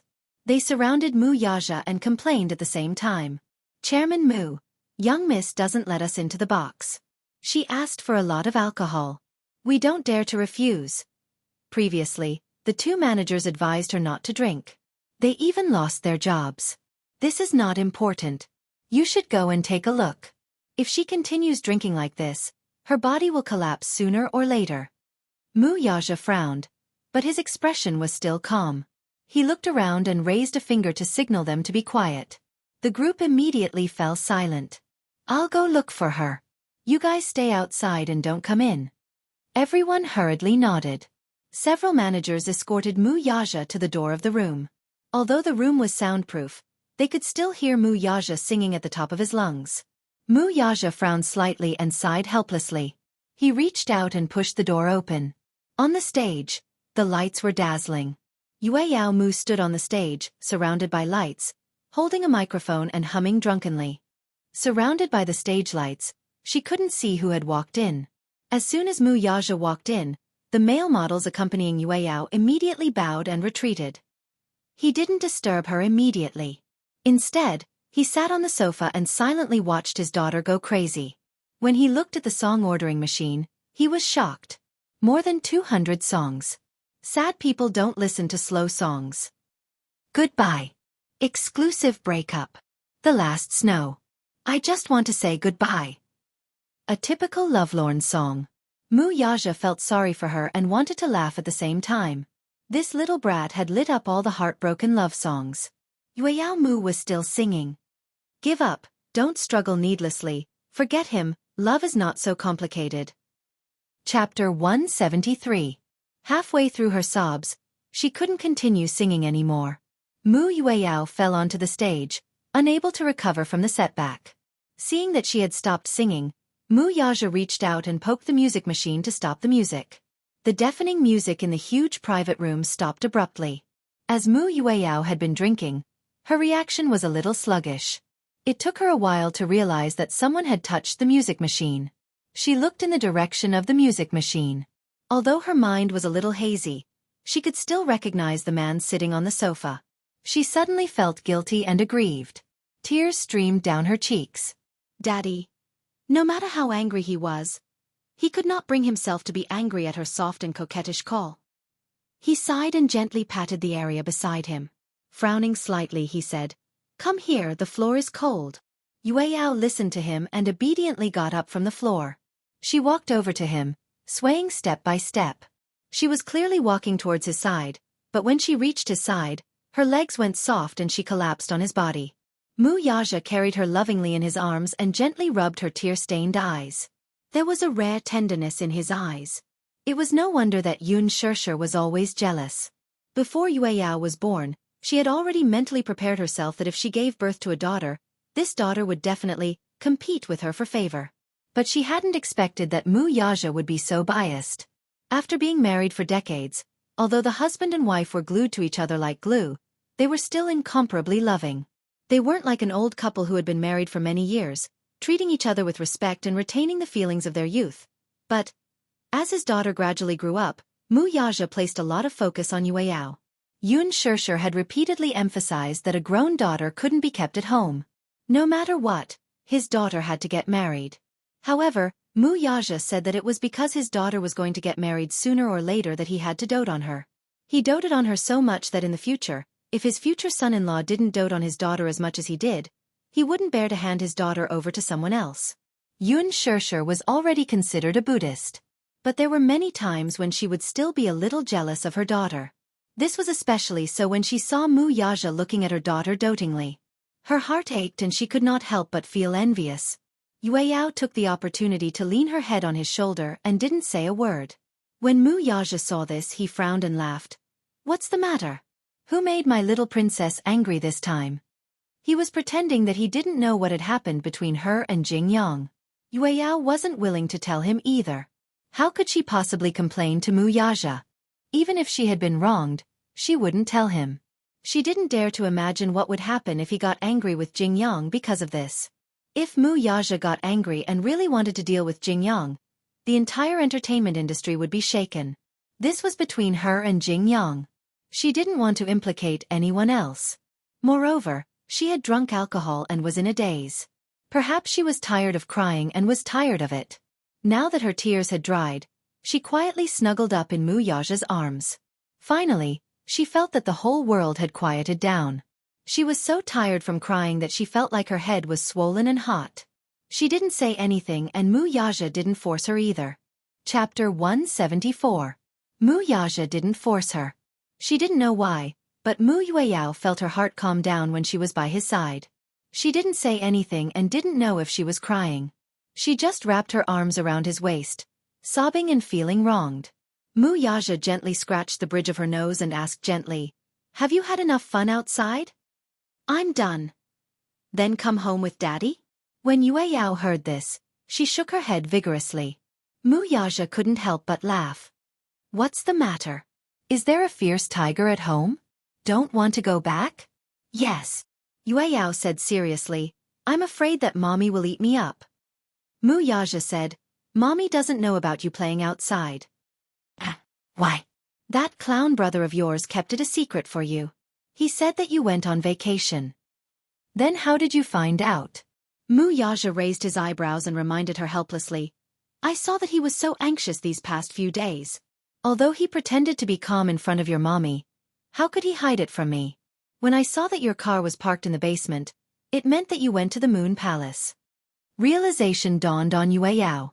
She lowered her head guiltily and admitted her mistake sadly. "I'm sorry to have made Daddy worry again. If it's possible." Mu Yaja hugged her tightly. "Daddy wants to worry about you for the rest of his life." When Yueyao heard this, her heart trembled violently. She didn't know why, but she felt a little sad. She didn't dare to look up at him. After the alcohol had subsided, she suddenly felt that her behavior these past few days had been a little too willful. As Mu Yaja hugged Yueyao, he couldn't help but feel emotional. This daughter of his meant something different to him. This was the child that he had nurtured with Yun Shishir for the past 10 months. Since the day Yun Shishir was pregnant, he had been taking care of her carefully.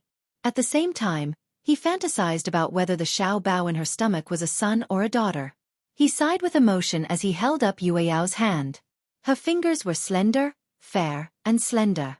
Such a beautiful hand also proved that his beloved daughter had finally grown up. The princess in the castle, who was ignorant of worldly affairs, finally had the 7 emotions and 6 desires. She was no longer dejected over matters of the heart. She still remembered that when she was just born, her small and delicate body was just enough for her to support with her 2 hands. Now, she had already grown to be so slender and elegant. Time really passed too quickly. It was like quicksand on one's fingertips, impossible to grasp. Mu Yaja gently tucked her hair behind her ear and said gently, "You will always be Daddy's princess. If you are unhappy, of course Daddy will feel it." When Yueyao heard this, she didn't know why, but her tears, which had already subsided, suddenly overflowed again. Her eyes were clearly hurting from crying, but she couldn't stop the tears from gushing out. She hugged Mu Yaja's shoulder and choked with sobs.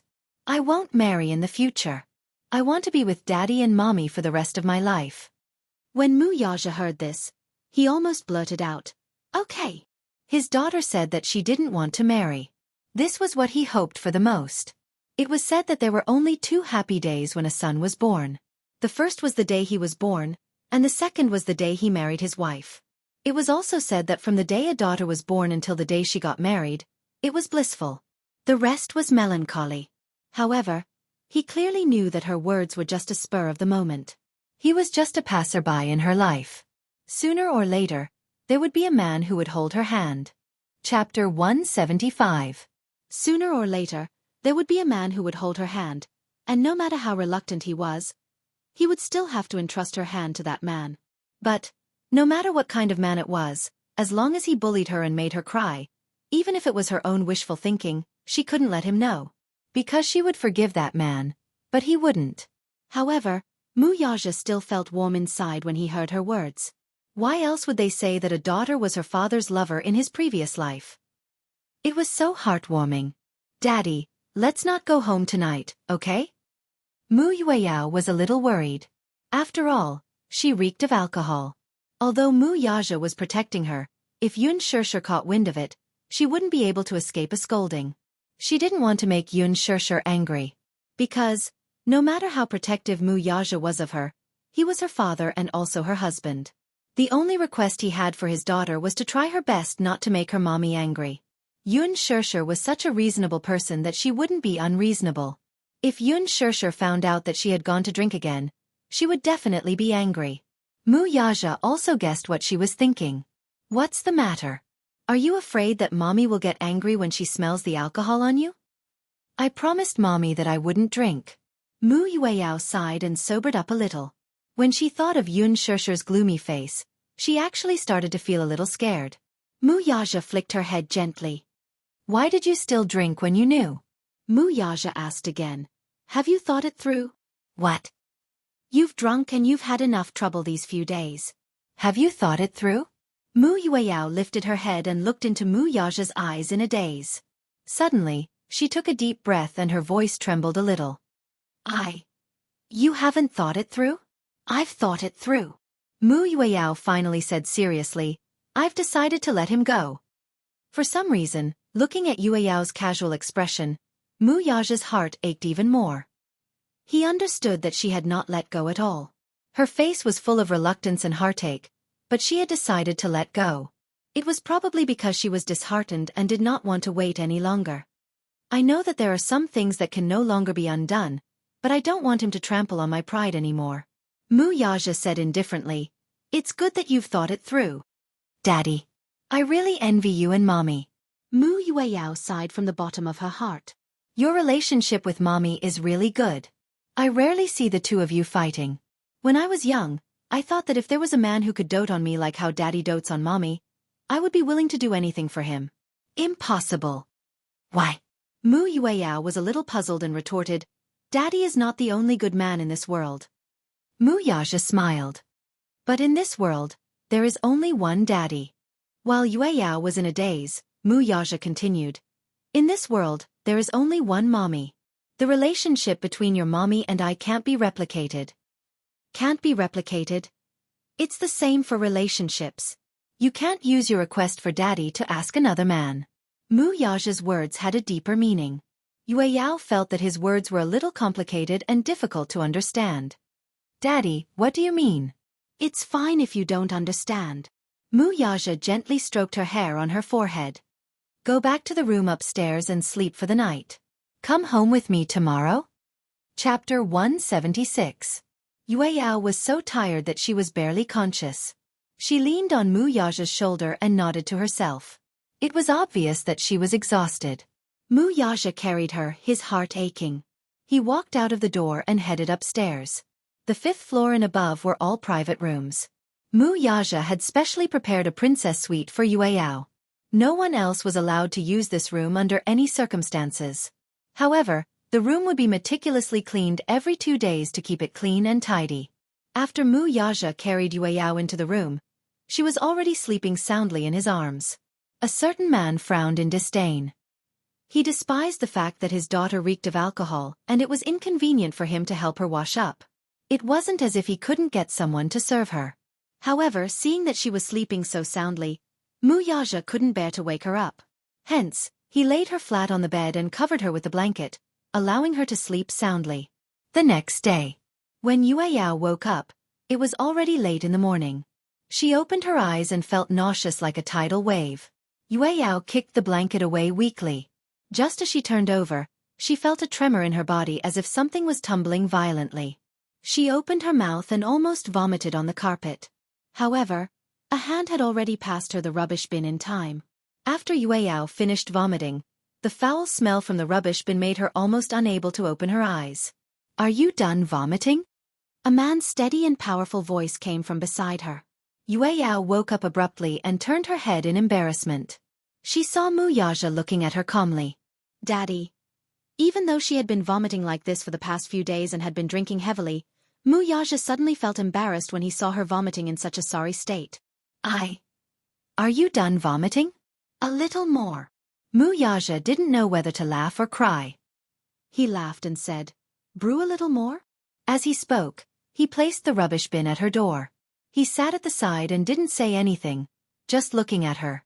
Yueyao was embarrassed. She was disgusted by the smelly rubbish bin. She looked up. Muyaja thoughtfully handed her a glass of water. Yueyao took it obediently and gulped down a big mouthful. She rinsed her mouth and immediately vomited. Muyaja glanced at her and asked, "Are you better?" "Much better. Do you want to take a shower or go straight home?" "Shower." She reeked of alcohol. She didn't notice it when she was drunk yesterday, but now that she was awake, she didn't feel well. "Go take a shower then. I'll wait for you outside." "Daddy," Yueyao was a little embarrassed and said, "You won't scold me, right?" Muyaja looked up at her. After a long while he said, "If you walk out of this room today and continue living like yesterday, Daddy doesn't recommend scolding you until you wake up." Yueyao shuddered violently. Yun Shishir had once told her that Muyaja was usually gentle to her, but when he got angry, he was 100 times scarier than her two brothers. Although she was spoiled and arrogant, she respected this father of hers very much. Of course she had thought it through. She had been unable to recover from the setback for the past few days. Now that she had suffered and cried, she would look down on herself if she continued to give up on herself. It was just a man. Watch first Zue New Chapter 2 section. Please go to Hall Guest. Phone address. Chapter 177. Yueyao walked straight into the bathroom. Before this, Muyaja had already entered the bathroom and filled the bathtub with water. A rainbow-colored bath ball was placed beside it. Muyaja must have asked someone to prepare it. Yueyao was very touched. In the end, the one who doted on her was still her daddy. Yueyao put the bath ball into the bathtub. The small ball swayed in the water and then started to bubble. In the blink of an eye, it dragged a rainbow-colored tail and the entire bathtub was filled with a fresh fragrance. After a short wait, she took off her clothes and lay in the bathtub. She closed her eyes in satisfaction. She loved bathing the most. When she was in the bathtub, she felt as if she had emptied her mind and would not think about anything else. But at this moment, she still thought about a lot of things. She thought about her own stupidity and foolishness. She thought about how she had been like a fool for so many years, chasing after the light but not being able to catch it. Yueyao took a deep breath of the mist and almost choked. Then, she let go of her hands and relaxed her body in an instant. But her eyes were still a little sore. She had let it go. Besides relief, there was also an inexplicable pain. If it was so easy to let it go, there would not be so much pain. Let it go then. Yueyao cupped the water and gently covered her face. Let it go. Don't think about it anymore. With that, she immersed herself in the bathtub. Young miss, I'll put your clothes here. They have been washed and ironed for you. The room service staff gently placed a pile of soft clothes on the stool. The clothes she wore yesterday already reeked of alcohol and could not be worn again. Hence, Muyaja asked the hotel manager to personally choose a new set of clothes. After washing and ironing them carefully, they were sent over. Yueyao wrapped herself in a bathrobe and held up the clothes. She asked doubtfully, "Where's Daddy?" "Chairman Mu is waiting for you at the clubhouse." "Okay, you can go out then. I'm going to change." "Yes. Young miss, if you need anything else, please feel free to let me know." "Got it." After everyone left, Yueyao casually changed into a new set of clothes. She was very particular about what she wore. However, in the past few days after returning from Hong Kong, she had been singing, drinking, and living a life of luxury. Even she herself felt that she was neither a human nor a ghost. However, just like Mu Yaja said, when she walked into the bathroom and came out, everything would be clear. He had figured everything out. After Yueyao changed her clothes, she came to the clubhouse and saw Mu Yaja sitting on the sofa. There were several bosses drinking coffee in the clubhouse. When they saw Mu Yaja, they immediately went up to greet him. Mu Yaja looked indifferent. These men were begging and pleading for nothing more than that. Now that more than half of the Shengyu Financial Group's affairs had been handed over to Yun Tianyu, he could not be bothered to interfere. Thus, he leisurely played Tai Chi with them. When he saw Yueyao, he immediately asked, "Are you done?" "Yes." Yueyao came to Mu Yaja's side and said to him, "Daddy, let's go home." When they heard that they were going home, the two men looked at each other. No matter how anxious they were, there was nothing they could do. They could only nod repeatedly and watch the father and daughter leave. Chapter 178. 5 months later. The official handover of the CEO position of Tianyu Entertainment under Shengyu Financial Group was completed. Mu Yueyao became the only female CEO since the establishment of Shengyu Financial Group. She was in charge of all the entertainment businesses under Shengyu. Actually, this handover ceremony was considered to be particularly long. Although Yun Tianyu had taken over most of Shengyu's affairs from Mu Yaja, it did not mean that Shengyu Financial Group was a family-run enterprise. With the Mu Group as a precedent, Mu Yaja hoped that Shengyu Financial Group could become a multinational corporation that would last for generations. Therefore, all the positions in the corporation were fair competition. Of course, as the precious daughter of the founder of Shengyu Financial Group, she still had some preferential treatment in the election. After Yueyao officially took over Tianyu Entertainment, she made 3 sweeping changes. First, she eradicated all the vermin left behind in history. Tianyu Entertainment's predecessor was Huanyu Entertainment. After Shengyu Financial Group acquired the Mu Group, they also acquired Huanyu Entertainment. This was not a benign cooperation. Back then, Mu Yaja had forced the merger. Therefore, some of the senior shareholders of Huanyu Corporation were somewhat conflicted. The outside world was not optimistic about this acquisition. They had a feeling that after Huanyu was acquired by Shengyu, it would definitely go downhill. Indeed, during the period of time after the acquisition, Huanyu had indeed gone downhill for a long time. At that time, almost half of Zhongshan's business was supported by Yun Shishir. This acquisition almost caused Huanyu to suffer a great loss, and many popular celebrities left. After some time of consolidation, Huanyu Corporation was renamed Tianyu Entertainment. Only then did it pick up again. At that time, Yun Shishir, who was in a semi-retired state, was also the deputy director of the entertainment industry. She had a better strategic plan than Ji Lin. She did not sign any of the internet celebrities and instead, she specifically picked veteran actors and actresses whose contracts had ended. When Yueyao was 10 years old, Tianyu ushered in a historical year. That year, almost all the popular young actors and actresses failed at the box office due to high pay and zero acting skills. On the contrary, a TV series that Yun Shishir invested in was so popular that it surprised the outside world. She wasn't investing in some big IP or celebrity production. It was just a simple family drama. It was nothing more than a family affair between mother-in-law and daughter-in-law. However, because of the strong sense of immersion, her own ability in the drama was regarded as a masterpiece by the audience to wash their eyes. Actually, the story wasn't that fresh. It was just that after such a long period of time, after the awkward acting of those young actors and actresses, the word traffic suddenly lost its luster. Coupled with the rectification of some of the bad practices in the entertainment industry regarding high pay and loopholes in contracts, many stars with good acting skills finally made a comeback. This was not because Yun Shishir had a better view of the big picture, but because she believed that a celebrity could be inexperienced in acting and not have the looks of a dragon or a phoenix among men, but if there was a problem with their attitude or if their integrity was questionable, they were destined to not be able to stay young. She didn't like people who were not serious about their work. The reputation of the artists under Tianyu suddenly rose. After that, Tianyu recruited a large group of elite editors. With good stories, a good team, good actors, and good resources, Tianyu almost occupied a heaven-defying market share. Bookmark for easier reading.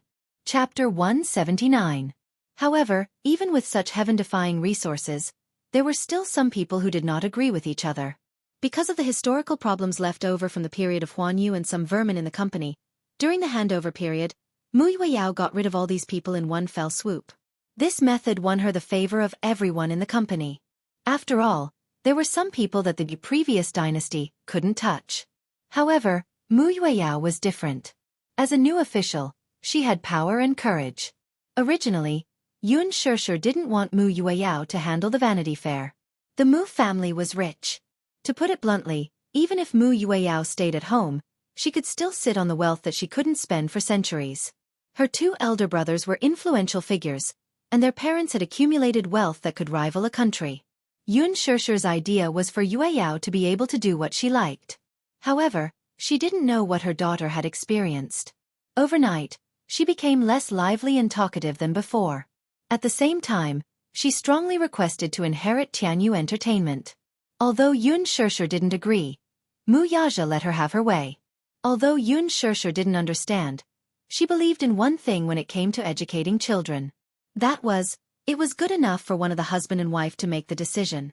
Since Mu Yaja had already decided, she had no objection. However, not long after she took office, Yueyao did something earth-shattering in the industry. Everyone was shocked. That was, she banned Jing Yang from the company. Half of Jing Yang's contracts were with Tianyu. Moreover, it was the most important part.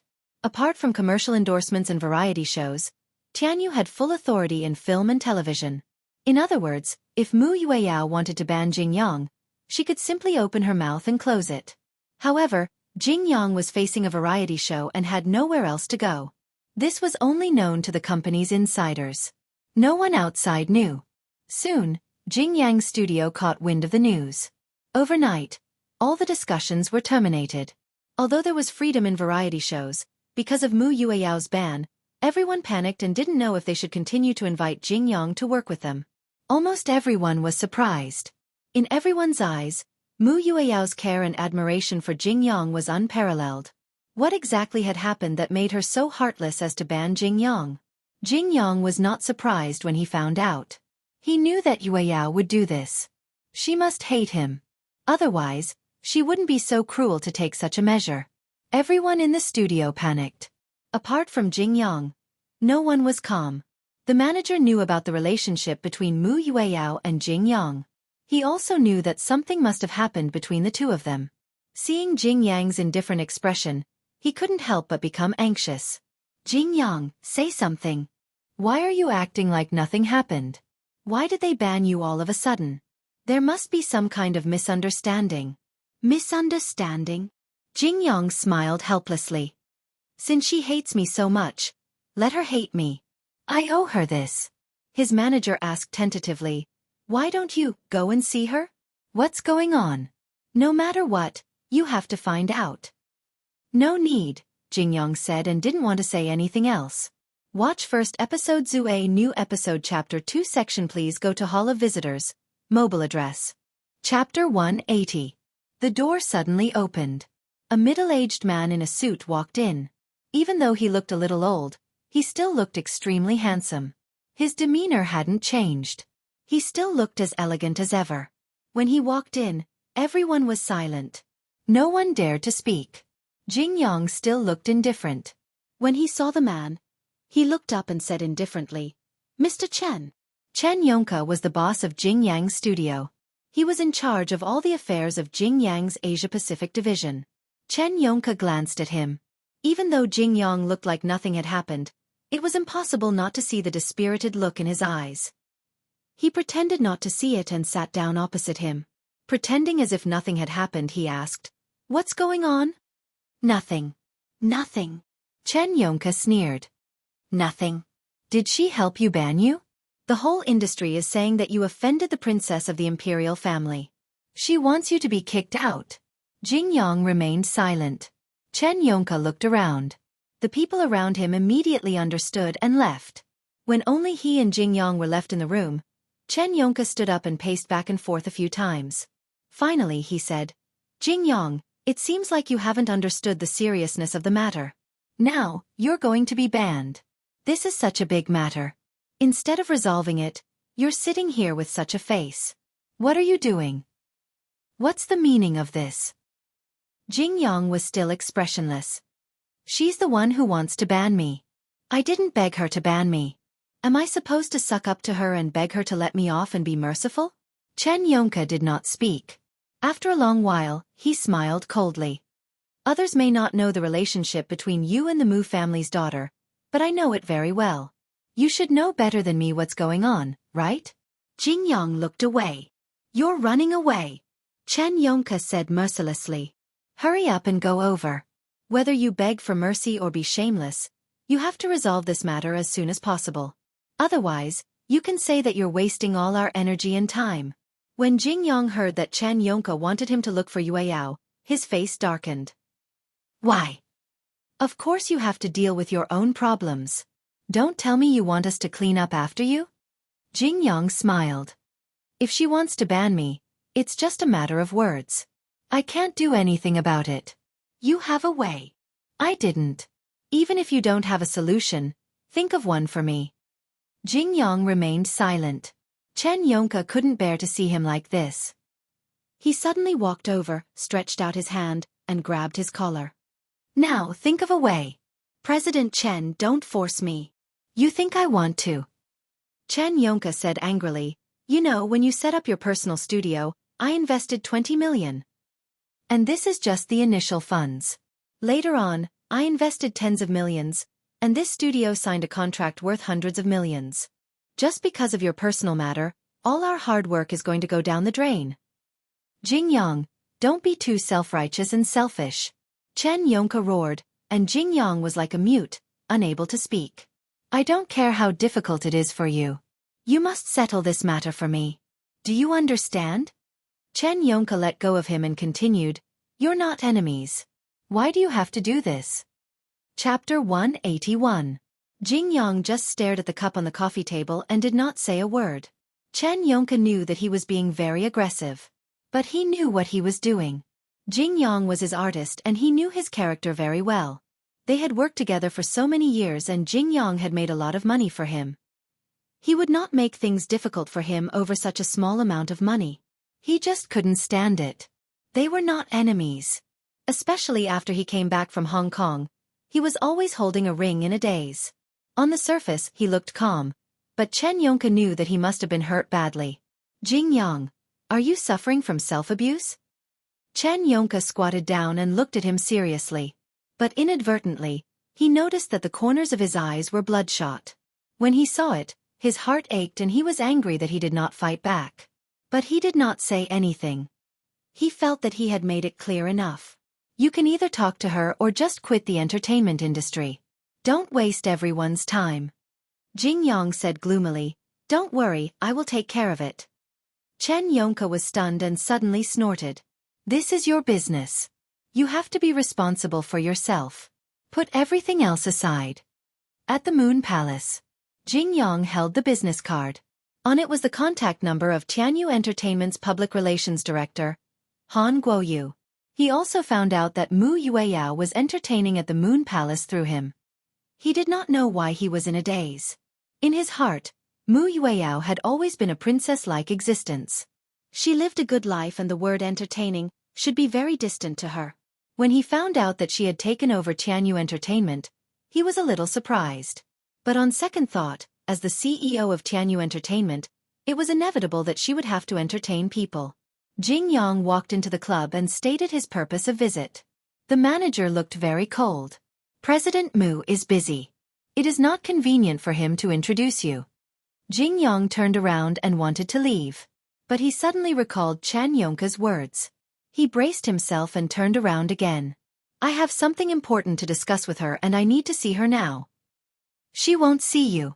Jing Yang did not think much of it. You haven't told her. How do you know that she doesn't want to see me? The manager was speechless. He pinched his earpiece and walked to the side to report. Not long after, he walked over and looked Jing Yang up and down. He said coldly, come with me. Jing Yang followed the manager to the door of the private room. As soon as he pushed the door open, The originally quiet corridor reverberated with the music from the private room. The manager first went in to ask for instructions, and then Jingyang went in. Just as he walked in, he saw Mu Yueyao surrounded by several handsome men. On a small stage, a popular idol group was holding a microphone and singing a pop song. Jing Yang's sudden intrusion surprised everyone. The news of Jing Yang being blacklisted hadn't spread that far and wide. Other than the senior management, the artists under him hadn't heard much about it. Jing Yang was a popular idol. Compared to him, the idols in the room were considered juniors. Wow! It's Jing Yang! This is the first time I've seen him in person. God, so handsome. A few young men who had obviously just debuted looked at Jing Yang and whispered to each other. The most embarrassing thing was that one of the young men's eyes looked like knives that were aimed at Jing Yang. Chapter 182. Jing Yang was a little annoyed. He was not annoyed because the boy had the same eyes as him, but because his hand was wrapped around Mu Yueyao's shoulder. Mu Yueyao was holding a wine glass full of red wine. When she saw Jing Yang walk in, she instinctively wanted to put it down, because he did not like her drinking. However, halfway through, she suddenly thought of something. Her face turned ashen and she slammed the wine glass on the table. The wine glass cracked slightly and some of the red wine spilled out. The boy beside her was shocked. When he saw that her hand was covered in red wine, he immediately took out his handkerchief and carefully wiped her hand. "My Xiao Bao, why are you so careless? If the glass breaks and you hurt your hand, my heart will ache." This was undoubtedly a provocation in Jing Yang's eyes. "Let go of her," he instinctively shouted. The sudden order startled everyone. The boy turned his head and looked at Jing Yang, not knowing what to do. Jing Yang did not have much patience. He walked over and grabbed Yueyao's hand, slapping the boy's hand away at the same time. Because of Jing Yang's status, the boy did not dare to say anything. Mu Yueyao struggled to break free. It was obvious that she was repulsed. "What are you doing here?" she asked indifferently. She glanced at him from the corner of her eye and then looked away. "Yueyao, don't mess around." Mu Yueyao sneered. "Jing Yang, according to the rules, please call me President Mu." President Mu? Realizing that her tone was so distant, Jing Yang was stunned for a moment. Then he said, "Don't mess around. You haven't answered me." Mu Yueyao's tone was as cold as ever. "What are you doing here? There are many people here. Can we talk in private? Everyone here is my people.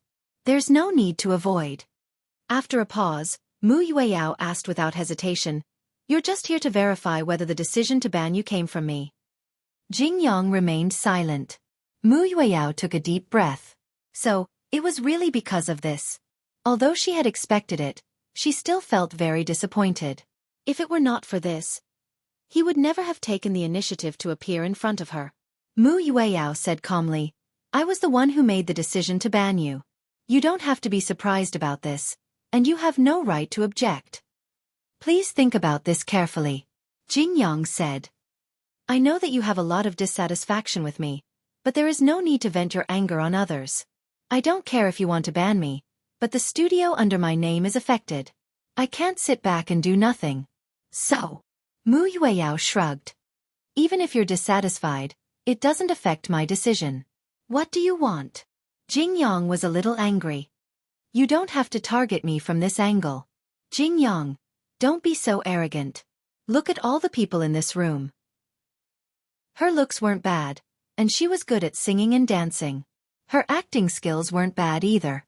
If she was nurtured properly, it was only a matter of time before she became a superstar of the new generation. Why can't I give them a chance? Mu Yueyao continued, "More importantly, they are all loyal to me. They won't make me unhappy or angry. Why should I support you and look at your face? Am I asking for trouble?" Every word was like a gem. Jing Yang looked at her silently. He didn't know why, but his heart palpitated. Watch first episode Zue new chapter section. Please go to Hall of Visitors. Mobile address. Chapter 183. Jing Yang looked at her silently. He didn't know why, but his heart was palpitating. Mu Yueyao looked at him silently. She didn't know why, but she thought she had completely let go of him, that she had given up on him. But when Jing Yang appeared in front of her again, her heart was fiercely shaken. The longing that had festered long ago overflowed in her heart. Mu Yueyao turned away and didn't look at him anymore. Jing Yang said quietly, "Are you hoping that I'll be like them and please you?" Mu Yueyao was stunned. She didn't think that way at all. However, just as she was about to deny it, she felt that if she denied it, it would make him feel that she was bowing down to him. She had been so humble for so many years, but even so, she couldn't wait for him to turn back. Then she would take what he said as the truth. Would he please her? So what if he pleases her? Mu Yueyao sneered and asked calmly, "Can you?" Jing Yang's expression was still cold and didn't change at all. Mu Yueyao raised her eyes and glanced at him without leaving a trace, but her tone was even colder. "Are you willing to please me? You're the nation's idol. You've always been high and mighty. Pleasing me is equivalent to lowering yourself." Would he? Lowering myself? To him, this word was undoubtedly a great humiliation. Whose dignity? Whose nobility? Whose dignity? In front of her, what dignity and dignity did he have? Jing Yang silently sucked in a breath of cold air. Finally, he slowly exhaled. Suddenly, he strolled in front of her. He was too tall. Mu Yueyao could still remember that he was only half a head taller than her. In fact, when they were in middle school, she had developed faster than him and was about the same height as him. In the blink of an eye, he had grown into a 182-meter-tall young man. Standing in front of her, he felt a sense of oppression. Mu Yueyao suddenly felt suffocated. What made her feel even more suffocated was that in the next second, he suddenly bent over and lowered his head. He reached out and gently pinched her chin, his handsome face slowly pressing down on hers. "Do you like me like this?" Jing Yang's breath smelled like orchids. His usual cold and indifferent tone actually sounded like he was pampering her. The tenderness that she had not felt in a long time caused her to be deeply immersed in it, and she could not regain her senses. "You?" She was surprised and doubtful, but Jing Yang didn't wait for her to question him. He lowered his gaze and sealed her voice before she could say anything. The surroundings suddenly became deathly silent, and not a single sound was made. Everyone's eyes widened fiercely as they stared at the two of them. Yueyao stepped back slightly. Jing Yang's hands suddenly hugged the back of her neck tightly. Yueyao couldn't step back anymore and let his lips crush hers. His scalding hot breath was like magma, passing through the gap between her lips and gushing into her mouth and teeth. She could even smell the scent of the mint candy he was most used to eating. It was fresh and fragrant, and she couldn't help but indulge in it. Yueyao felt as if her entire body had sunk into a swamp. She wanted to struggle, but she couldn't move. After a while, Mu Yueyao reached out and wanted to push him away. However, Jing Yang had already expected it and hugged her even tighter. The two of them were so close to each other. Mu Yueyao had never thought that it would be such a scene. Watch first Zue new chapter section. Please go to hall guest. Phone address. Chapter 184. Even though the two of them were so close to each other. However, there was still a trace of embarrassment in Mu Yueyao's eyes. Earlier, she could clearly feel the warmth in his eyes. But now, it was only coldness. A sense of helplessness enveloped her. Mu Yueyao asked impassively, "What do you want? Is this enough for you?" Jing Yang gently stroked her chin and narrowed his eyes. "Is this the kind of submission you want?" Submission? When Mu Yueyao heard this, she felt as if a basin of cold water had drenched her from head to toe. She looked up in disbelief and stared at Jing Yang, repeatedly thinking about what he had just said. Did he think that she wanted him to submit to her? Mu Yueyao's heart was really cold. Her lips parted into a cruel smile, and a voice that didn't seem to belong to her escaped from her lips. "Are you here to persuade me to give up the ban on you?" Jing Yang remained silent, taking it as a tacit admission. Mu Yueyao arrogantly tucked a strand of hair behind her ear. Suppressing the disappointment in her heart, she said coldly, "That will depend on your performance." Because of her overly strange tone, Jing Yang's expression immediately froze. Then he smiled faintly and said, "I will definitely satisfy you, Chairman Mu." Chairman Mu. He actually used such an unfamiliar form of address. Mu Yueyao smiled even more bleakly. "Don't disappoint me." Jing Yang lowered his head and whispered in her ear, "Tonight, Tonight? What did he mean? Mu Yueyao didn't have time to think before he kissed her again. All her thoughts froze at this moment. In the hotel corridor, there were messy footsteps. Mu Yueyao felt extremely drunk. However, in her memory, he didn't feel like he had drunk much. How could he be so drunk all of a sudden? She staggered as she walked, her hand held tightly by Jing Yang. This was a hotel. What would happen next was completely predictable. Jing Yang said that he would perform well tonight. She wasn't stupid. He had been so attentive. Moreover, he had held her hand and led her into the hotel. It was self-evident what this meant. Yueyao Mu had already experienced puberty. She had once held her blushing face and wondered if she and Jing Yang would be like daddy and mommy if they got married. She was young and insensible. In the middle of the night, she saw her daddy carrying her mommy into the room. Out of curiosity, she sneaked to Mu Yaja and Yun Shishir's door and listened to the movements in the room through the door. Mu Yaja had put in a lot of effort in soundproofing the room. Through the door, nothing could be heard. However, Yueyao already had a vague idea of what was going on. What exactly happened between a man and a woman? Perhaps it was because her imagination was limited. No matter how good her imagination was, the other party only had Jing Yang's face. At that time, she might have already realized that she didn't simply see Jing Yang as an older brother. She regarded him as the object of her affection and was filled with youthful joy. In the room, the door was pushed open. Jing Yang held her arm and pulled her into the room. At that moment, Mu Yueyao suddenly felt as if her soul had been sucked out of her. She entered the dark room. Before she could sort out her messy thoughts, the door was already closed. The room was so dark that she couldn't even see her fingers. She suddenly panicked. Chapter 185. She started to panic all of a sudden. Jing Yang pinched her chin and lowered his head, taking away all of her breaths. In the dark night, she felt as if her body was drowning in the sea as the seawater gushed into her body. Suffocation. The pain was accompanied by the waves and slowly engulfed her body. The next day, the sun shone on the edge of the bed. When Mu Yueyao opened her eyes, she was the only one left on the huge bed. She sat up on the bed in a daze and looked around. The messy clothes on the floor, the crumpled bed sheets and her throbbing temples reminded her of the madness that had happened last night. Jing! She was about to call his name when she heard a sudden movement in the bathroom. Mu Yueyao nervously covered herself with the blanket. After a while, she saw Jing Yang walking out of the bathroom with a bathrobe draped over him. Jing Yang had a golden ratio figure and exquisite facial features. Even though he was only wearing a simple bathrobe, it did not detract from his heroic demeanor. He was able to become such a popular celebrity not only because of his superb acting and singing skills, but also because of his face. Mu Yueyao wrapped herself up like a dumpling and was extremely embarrassed. She wanted to break the silence, but she did not know what to say. "Are you satisfied?" Jing Yang was the first to break the silence. Mu Yueyao did not know what he wanted to ask. Last night, Jing Yang sat on the edge of the bed with a calm expression. The gentleness in his eyes was unprecedented. "Are you satisfied with my service?" Mu Yueyao's face turned pale at once. She felt that every word he said seemed to be humiliating her. Yes, she wanted to have him. But it wasn't in this sense. Mu Yueyao turned her face away and did not look at him. Jing Yang took a deep look at her and raised his eyebrows slightly. "Looks like you're not satisfied." It's okay." Jing Yang slowly inched closer to her and grabbed her chin. "I have all the time in the world now," he said softly. "Jing Yang."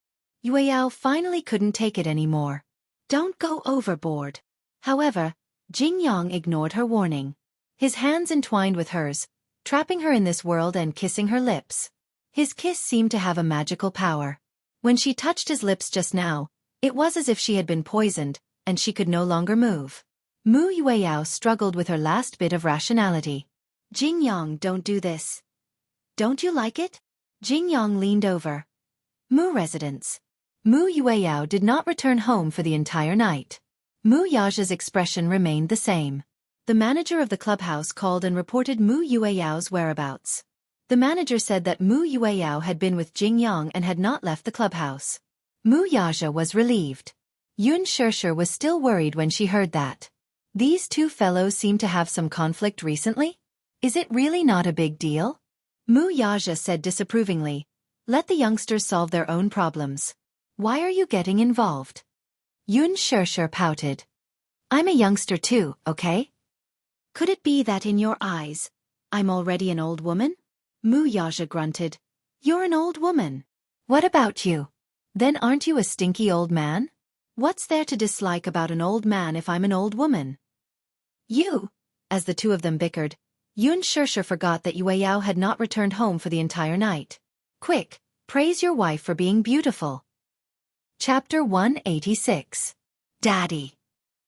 Xiao Yichen suddenly rubbed his chest and frowned deeply. My chest feels a little stuffy. What's wrong? A hint of worry appeared on his face. Why is your chest feeling stuffy again? Xiao Yichen bit his head in confusion and pouted. I don't know. It's just stuffy and sour. I feel so sad. Mu Yaja patted his little head. At that moment, there was a sudden commotion at the entrance. Oh my God! So beautiful! The end of the red carpet was once again crowded with enthusiastic reporters. Yun Shirshir had an elegant and charming smile on her face as she held onto Gu Xingza's arm and gracefully entered the venue. When they appeared in front of the camera just now, there were countless stunned, jealous, contemptuous, and questioning eyes that fell on them from all directions. Especially when they saw Yun Shirshir's eye-catching luxurious gown and the dazzling ruby necklace on her collarbone. Yun Shirshir was dressed in a luxurious red gown and was as beautiful as a fresh and tender red rose. Her delicate face was full of color and fragrance. When she stood next to Gu Xingza, they had to admit that they were a perfect match. Gu Xingza had always been the darling of the fashion industry. With his tall figure and charming face, no matter which female celebrity stood next to him, they seemed to be overshadowed and robbed of some of their elegance. However, Yun Shirshir was different. When she stood next to him, not only was she not overshadowed by his elegance, she stood out even more. This caused the reporters to excitedly whisper to each other. I recognize her. Isn't she the newcomer who came in with Heavenly King Gu? Yes. Her name is Yun Shirshir. I heard her name just now. I heard that she's a very talented newcomer with great acting skills. I heard that she's the female lead chosen by Director Lin. You know Director Lin's standards. Qu'est-ce? He's very strict. To be able to gain Director Lin's approval, his background must be extraordinary. Amazement and praise rushed towards them like a surging wave. Yun Shirshir was a little scared, but she still had a charming smile on her face. She cooperated with the media's request to stop and hold hands with Gu Xingza, accepting the baptism of the spotlight. Mu Wanru immediately caught sight of the brilliant blood-red streak on Yun Shirshir's neck. She widened her eyes in surprise and clenched her fists in disbelief. Then, her suspicious gaze slowly turned to Mu Yaja. There was no way she would mistake that ruby necklace. It was Mu Yaja's personal keepsake and the only precious relic his mother had left him. In the past, when she saw this necklace, he had always kept it in a small and exquisite crystal box. He always carried it with him and never left it. Even she couldn't touch it. Not to mention the others. This necklace was priceless. Its value was immeasurable. He actually gave it to Yun Shirshir? It must be fake. That necklace must be fake, right? It must be fake, right? Otherwise, how could it be? Mu Wanru's face turned even paler. If the occasion permitted, she really wanted to rush over and turn Yun Shirshir into ashes. The entire banquet had not officially started, but the atmosphere was already at the highest level because of Gu Xingza and Yun Shirshir. In the magnificent hall, the lights were intertwined. Yun Shirshir did not notice Mu Wanru's hateful gaze. Chapter 187. Who knew how many of them she was going to kill tonight? Even Li Hanlin, who was watching the scene from the second floor, was stunned. Yun Tianyu stepped on his foot and said coldly, "Agent Li, have you forgotten what I told you?" No. Li Hanlin reacted at once. Perhaps he was too shocked. He was so agitated that he almost dropped his expensive SLR camera on the floor. He broke out in a cold sweat. Calm down. Yu looked at him speechlessly, as if mocking him for being inexperienced. Director Yun, oh my God. Madam Yun is so beautiful that time seems to have stopped. Li Hanlin was deeply shocked by this beauty. He quickly raised his camera and still did not forget to exclaim, "The creator is so amazing, so beautiful." So beautiful. Of course. My mommy is a fairy who has descended to Earth.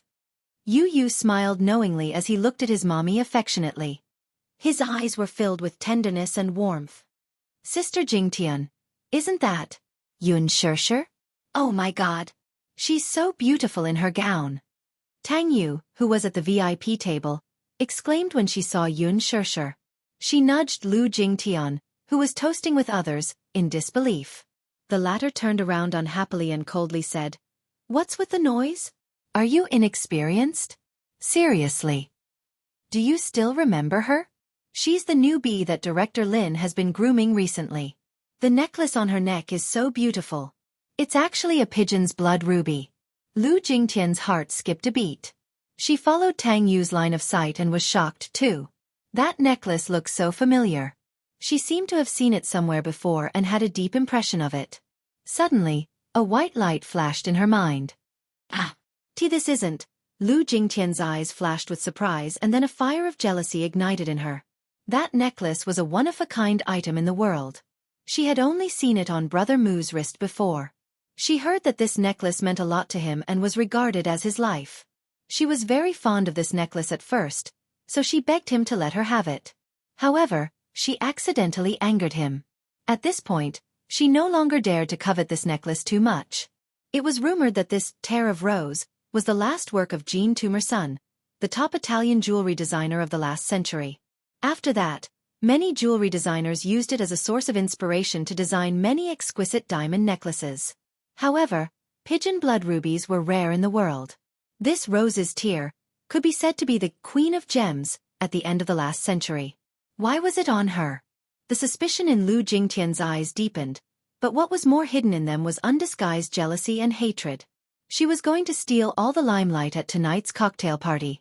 This Yun Shirshir had stolen her role and her limelight. Lu Jingtian's gaze fell on Gu Xingze in disbelief. She was Gu Xingze's female companion?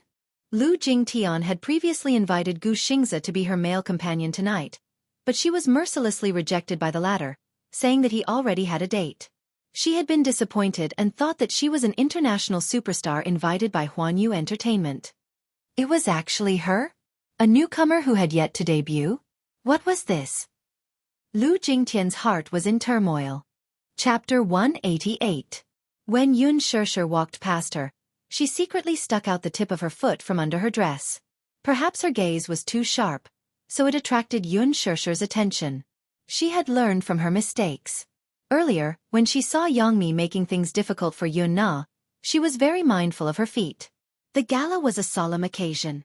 Gu Xingze did not hesitate to use his popularity to promote her. Knowing how to cherish opportunities, she maintained the highest standards, be it her bearing or elegant expression. Yun Shirshir saw the hostility in her eyes and warily glanced at her feet. She quickly sensed that something was amiss. However, she pretended not to see it and nonchalantly held Gu Xingze's arm as they brushed past each other. Under her feet, a pair of slender 7-centimeter heels ruthlessly crushed the back of Lu Jingtian's feet. Before Lu Jingtian could see Yun Shirshir's embarrassing moment, she cried out in pain from her toes. Her forehead was instantly covered in cold sweat. Yun Shirshir's heels were very exquisite, especially the pair of long and slender heels. Coincidentally, Lu Jingtian had worn a pair of fishmouth heels to match her gown today. Yun Shirshir purposely aimed her foot at her exposed big toe. If she stomped on it with all her might, it would only be a small crack on her fingernail, but she was afraid that she would break her bone. The pain of having her bones broken was heart-wrenching. With this stomp, Lu Jingtian fell to the ground. Today, she had chosen a short gown, but for some reason, she did not wear any underwear. Not only did she tumble, but she also exposed her underwear in front of everyone. The sharp-eyed media quickly snapped a few high-definition photos of her, making her look awkward. She cried out in pain without caring about her image. She was in so much pain that she was drenched in sweat. She felt suffocated as her breathing quickened and tears flowed uncontrollably. Yun Shirshir. Tang Yu, who saw this scene, was the first to jump out. She pointed at Yun Shirshir and said fiercely, "Did you do this on purpose?" Yun Shirshir, too, was stunned by this sudden accident. She covered her mouth helplessly and was momentarily at a loss of what to do. She was so frightened that she kept quiet. This accident caused quite a commotion. Gu Xingze shielded Yun Shirshir behind him and glared at Tang Yu warningly. "What do you mean by this?" His eyes were unusually cold. For a moment, it was as if the temperature around them had dropped to the freezing point. Tang Yu was intimidated by his gaze. She restrained her fierce tone, but she was still indignant. This newbie doesn't know her place. How dare she step on Miss Lu's feet? Miss Lu was an honorific in Huan Yu's name. For A-list celebrities like Yang Mi and Han Yuyen, it wasn't a big deal to call them by their names. However, a third-rate celebrity like Tang Yu could only respectfully address her as Miss Lu. Gu Xingze said expressionlessly, "Shirshir stepped on Jingtian's feet? Did you see it?" Tang Yu mumbled, "No." Yang Mi and Han Yuyen stood at a distance, not intending to step forward. Now that Chairman Mu and young Madam Mu were present, it was better to protect themselves and not get involved in this mess. Chapter 189. She used so much force. Brother Xingze, I feel like my toes are going to break. Lu Jingtian lamented pitifully. I didn't. Yun Shirshir tried to explain herself in a fluster, but she looked helpless as if she had no way to defend herself. Inside, however, she thought to herself, my toes are definitely fractured. I know very well how hard she used. Even though I've always been compromising, it's all for Yu's sake. I'm not a pushover. I won't reject anyone who wants to bully me. She could vaguely tell that Lu Jingtian was not someone to be trifled with, but who asked her to be the one to trip her up first? She was merely giving her a taste of her own medicine, so it was not overboard. She could offend anyone she wanted. She had offended so many people today, and she was not one of them. Gu Xingze knitted his brows. He had a close relationship with Lu Jingtian, but she was used to acting coquettishly, so her words were often exaggerated. Gu Xingze naturally did not believe her easily, so he only said, I'll get someone to send you to the infirmary right away. Brother Xingze, why are you so biased toward her? That little B***tch clearly stepped on me on purpose. Mu Yaja looked in Yun Shirshir's direction with a deep frown. He was already very displeased from the moment she entered the venue. He originally thought that this woman was tactful enough, but he did not expect her to appear together with Gu Xingze. At this moment, Xiaowei Chen, who was standing beside him, also had a gloomy look on his face. The spot where Lu Jingtian fell was not far from where he was standing. From the moment Yun Shirshir entered the venue, Xiaowei Chen's entire attention was on him. The only thing the father and son had in common was that Xiaowei Chen was equally unhappy with such a beautiful sister holding another man's arm. What happened next, though, was inconceivable to him despite his young age. Lu Jingtian actually stretched out her leg to trip him. He saw it clearly, but it was too late for him to stop her. He did not expect things to develop in an unexpected direction, though. Naturally, the people on the second floor could clearly see the chaos that had occurred. Yun Tianyu only heard Lu Jingtian's unreasonable crying and accusations. It was clear that she wanted to put Yun Shirshir in a disadvantageous position. His face turned red with anger. How dare you bully my mommy? Agent Li, what is this woman's name? Agent Li said bitterly, I don't know. You. Didn't you do your homework before coming here? The female celebrities I like aren't from Huanyu. Li Hanlin said innocently with a pitiful look on his face. But President Yun, I will investigate this matter thoroughly after the party ends. Yun Tianyu leaned on the railing and looked around for a while before anxiously saying, No, I want to go down. Li Hanlin, on the other hand, quickly picked him up. Director Yun, stop messing around. You can't go now. Your identity cannot be exposed for the time being. No. This pretty sister didn't step on you. Just as Yun Tianyu was worrying, a tender voice came from downstairs. With a dark face, he looked in the direction of the voice and saw Xiaowei Chen unhappily saying, This pretty sister was walking fine, but you stretched out your leg to trip her. It's your fault. Yun Tianyu's face darkened when he heard this. Pretty sister? This little brat actually called his biological mommy pretty sister? Yun Tianyu, who had always been calm and collected, twitched his mouth violently and became flustered in the wind. Chapter 190. This little brat actually called his biological mommy pretty sister? Yun Tianyu, who had always been calm and collected, twitched his mouth violently and became flustered in the wind. Then, based on this logic, what should this little lad call him? In his mind, he could not help but picture little Yi Chen standing in front of him, bashful and childish as he called out to him. Uncle, Yun Tianyu felt as if he had been struck by a landmine. Why was his brother so stupid? He really despised him. Compared to Xiao Yichen, he despised Mu Yaja even more. They had the same genes, so why was his brother's IQ worrying? In a way, Yun Tianyu could be said to be the high IQ pillar of the family of four, holding up the average IQ. His thoughts paused for a moment and he harshly reprimanded himself for letting his imagination run wild. What family of four? He did not acknowledge his father and brother. His family only had his mommy and him. The rest did not count. Lu Jingtian was caught off guard by Xiao Yichen's words. Her face darkened and she was embarrassed. She even forgot to cry and could only laugh awkwardly. Deep down, she hated this child, who had appeared out of nowhere, to the core. If it were any other child, she would have long flared up. Alas, the one standing before her was Mu Yichen, the young master of the Mu group. Standing behind him was her beloved, Mu Yaja. No matter what, she had to be gentler to this child. The Mu family's love for this child was self-evident. What if she had to get along with him after marrying into the Mu family? She had to make this child like her, lest he become an obstacle to her marrying into the Mu family. She could only bear with the pain and smilingly said, "Baby Xiao Yichen, you must have seen wrongly. How could I do such a despicable thing?" Xiao Yichen looked at her with disdain and complained in his childish voice. "Daddy taught me since I was young that a man should be upright and take responsibility for his words. I'm not lying. It's clearly you who stretched out your leg to trip this pretty sister." Yun Tianyu almost fell to the ground. This child looked cold on the surface, but when he spoke, it was as if he was in kindergarten. He thought that he had also inherited excellent genes and was as smart as him. He covered his face silently. Li Hanlin nodded. "That's right.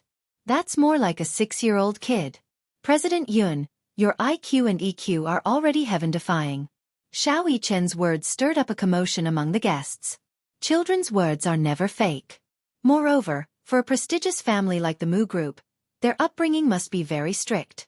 Young Master Mu would never lie. "That's right. I also think that Lu Jingtian is targeting Yun Shishir. It's inevitable for women to be jealous. Yun Shishir is so glamorous tonight. She must have stolen the limelight from many people. Some people have been unhappy for a long time. They must want to see her embarrassed. Newcomers are always oppressed, especially newcomers like Yun Shishir who haven't debuted yet. It's natural for her to be ostracized. I really feel sorry for her." Lu Jingtian was on the verge of tears. "I didn't." Chapter 191. Xiao Yichen suddenly pointed at the camera at the side. "I see that this camera is facing you. Play the video back, and the truth will be revealed." With that, the little lad mysteriously pointed at Lu Jingtian and pretended to be cool. "There is only one truth."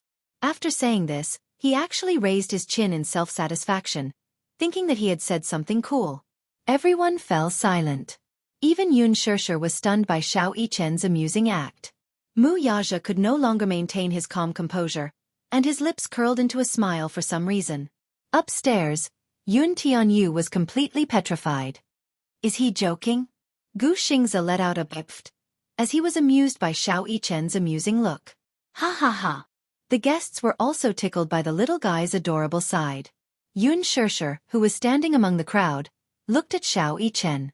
She wanted to laugh, but she could not bring herself to do so. This child was actually helping her? This was something she did not expect. Ever since this child was born, the mother and son had never seen each other. However, there seemed to be a faint bond between them. After all, blood was thicker than water. It was a bond that could not be erased. Could this be considered telepathy? What did this child call her just now? Pretty sister? Yun Shishir could not help chuckling. When she first saw this child, he had an arrogant and cold expression, which was exactly the same as Mu Yaja's impression of him. He seemed unapproachable, but she did not expect him to have such an adorable side. Even though he and Yu Yu were identical twins, their personalities were very different. Yu Yu was a very gentle child. He was innocent, romantic, adorable, and heartwarming. Occasionally, he would show an astonishing maturity that made people want to rely on him. Xiao Yichen, on the other hand, seemed to have inherited more of Mu Yaja's genes. On the surface, he looked deep and cold, but he could also reveal a rare adorable side. In life, he must be a very clever child, right? She had missed 6 years of his life, which was one of her biggest regrets. For a moment, The awkward atmosphere was diluted. Gu Xingze smiled as he secretly signaled his assistant with a look. The assistant beside him immediately understood and hurried forward to help the woman up, intending to take her to the infirmary. Lu Jingtian was throwing a tantrum, but Gu Xingze's assistant had his ways of calming her down with just a few words. Miss Lu, do you really want to make a big fuss? The camera was on just now. If you rewind it, you can clearly see what you did just now. Coincidentally, I also saw that scene just now. Xingze is just giving you a way out so that you can lie low for a while. After a pause, she asked, there are so many people here. Do you have to embarrass yourself? She was at a loss for words. I just can't stand her. Why should everyone revolve around her? Miss Yun Shishir is Xingze's female companion at tonight's gala. He values her very much. Yet, you're making trouble for her. What are you doing to him? I have no intention of targeting Brother Xingze. He's just giving Director Lu face.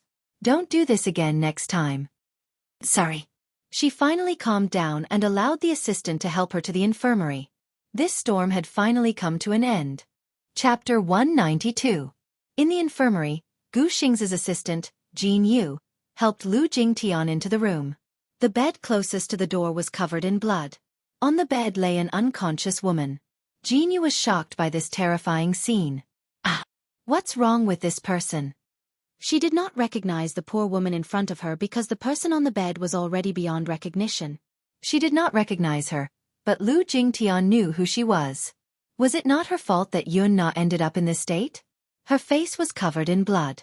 Even though they had taken measures to stop the bleeding, blood still seeped out of the wound. It was a horrible sight. The infirmary had only done some simple treatment. In a situation like Yun Na's, she still needed to be admitted to the hospital for treatment. Her face was beyond recognition.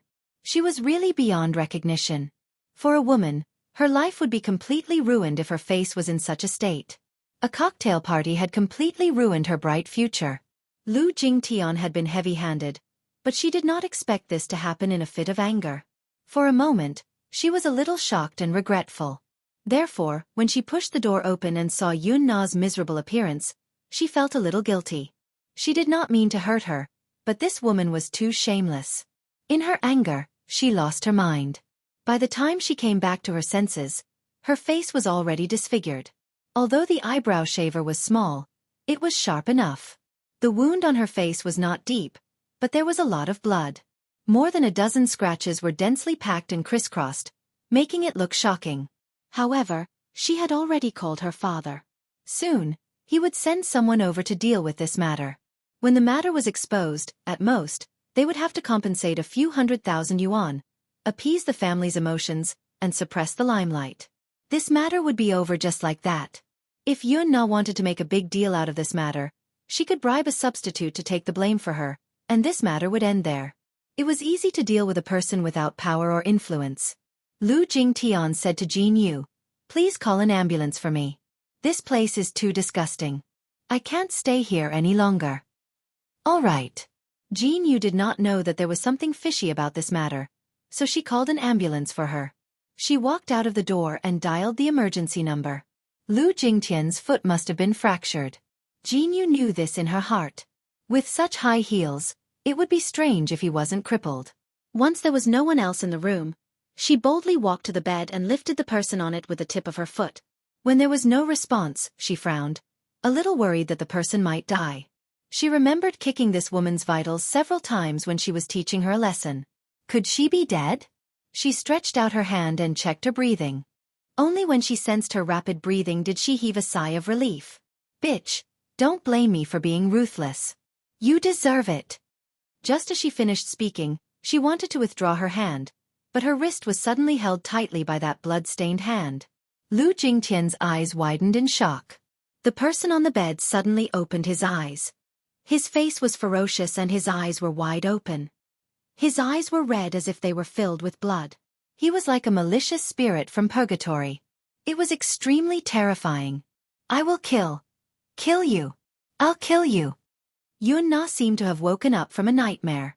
She gripped Lu Jingtian's wrist tightly and cursed through gritted teeth. I won't let you off even if I become a ghost. Chapter 193.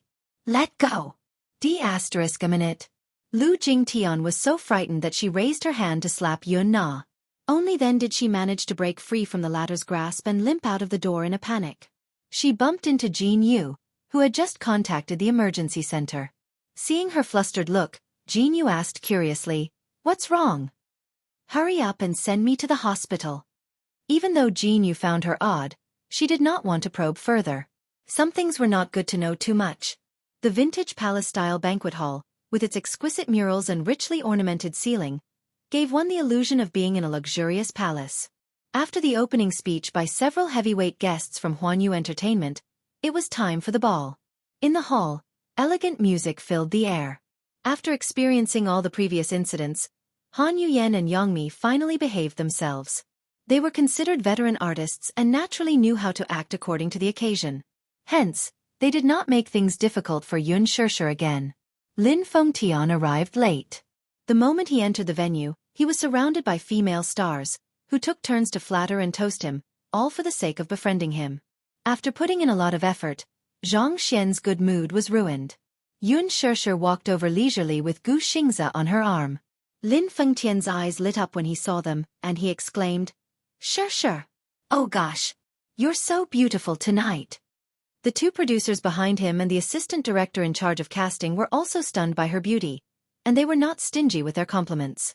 "Thank you for your praise, Director Lin. Producer Li, Director Mong, nice to meet you."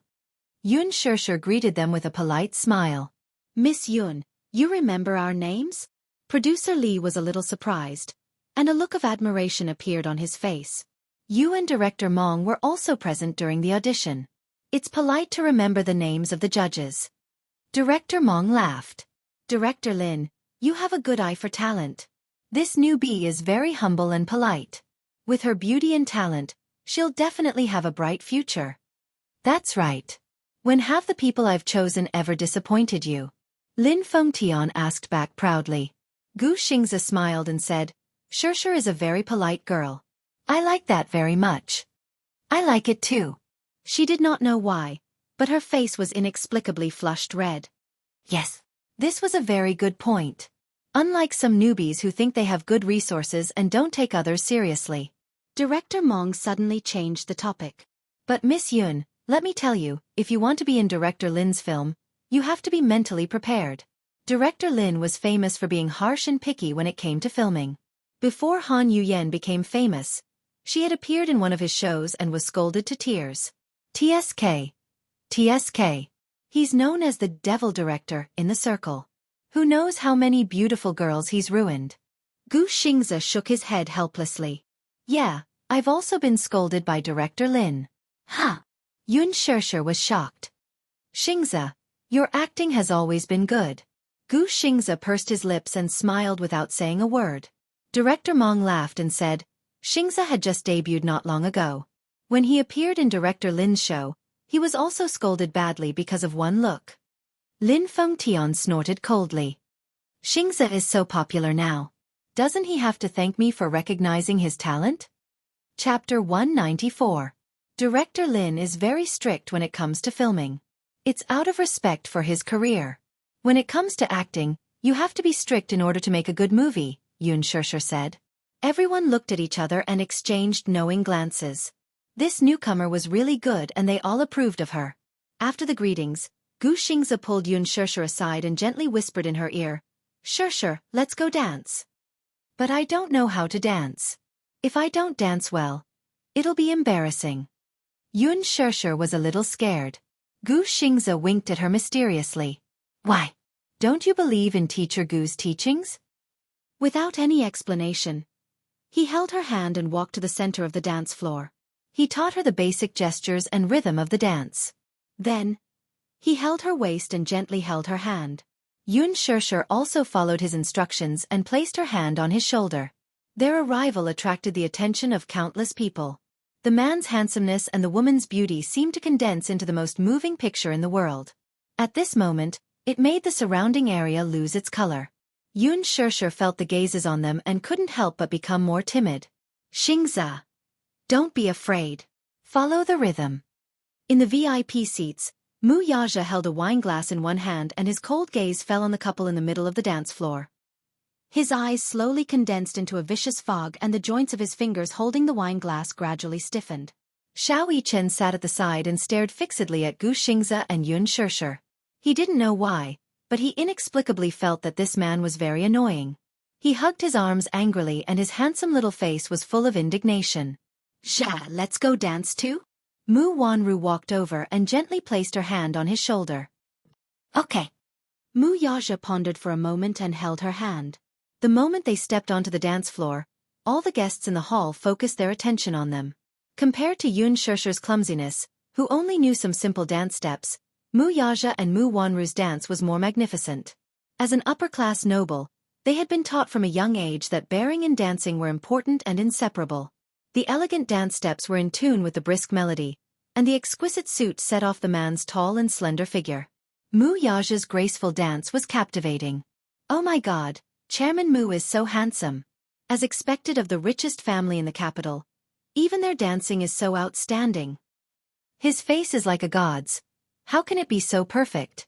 Boo-hoo. I'm so jealous of the woman beside him. I also want to dance with him. Ha! You. Who are you? Stop daydreaming, it won't be your turn. Yun Shirshir couldn't help but be distracted. She glanced at Mu Yaja from the corner of her eye, and her expression couldn't help but wander and drift. She was looking at him, but he wasn't looking at her.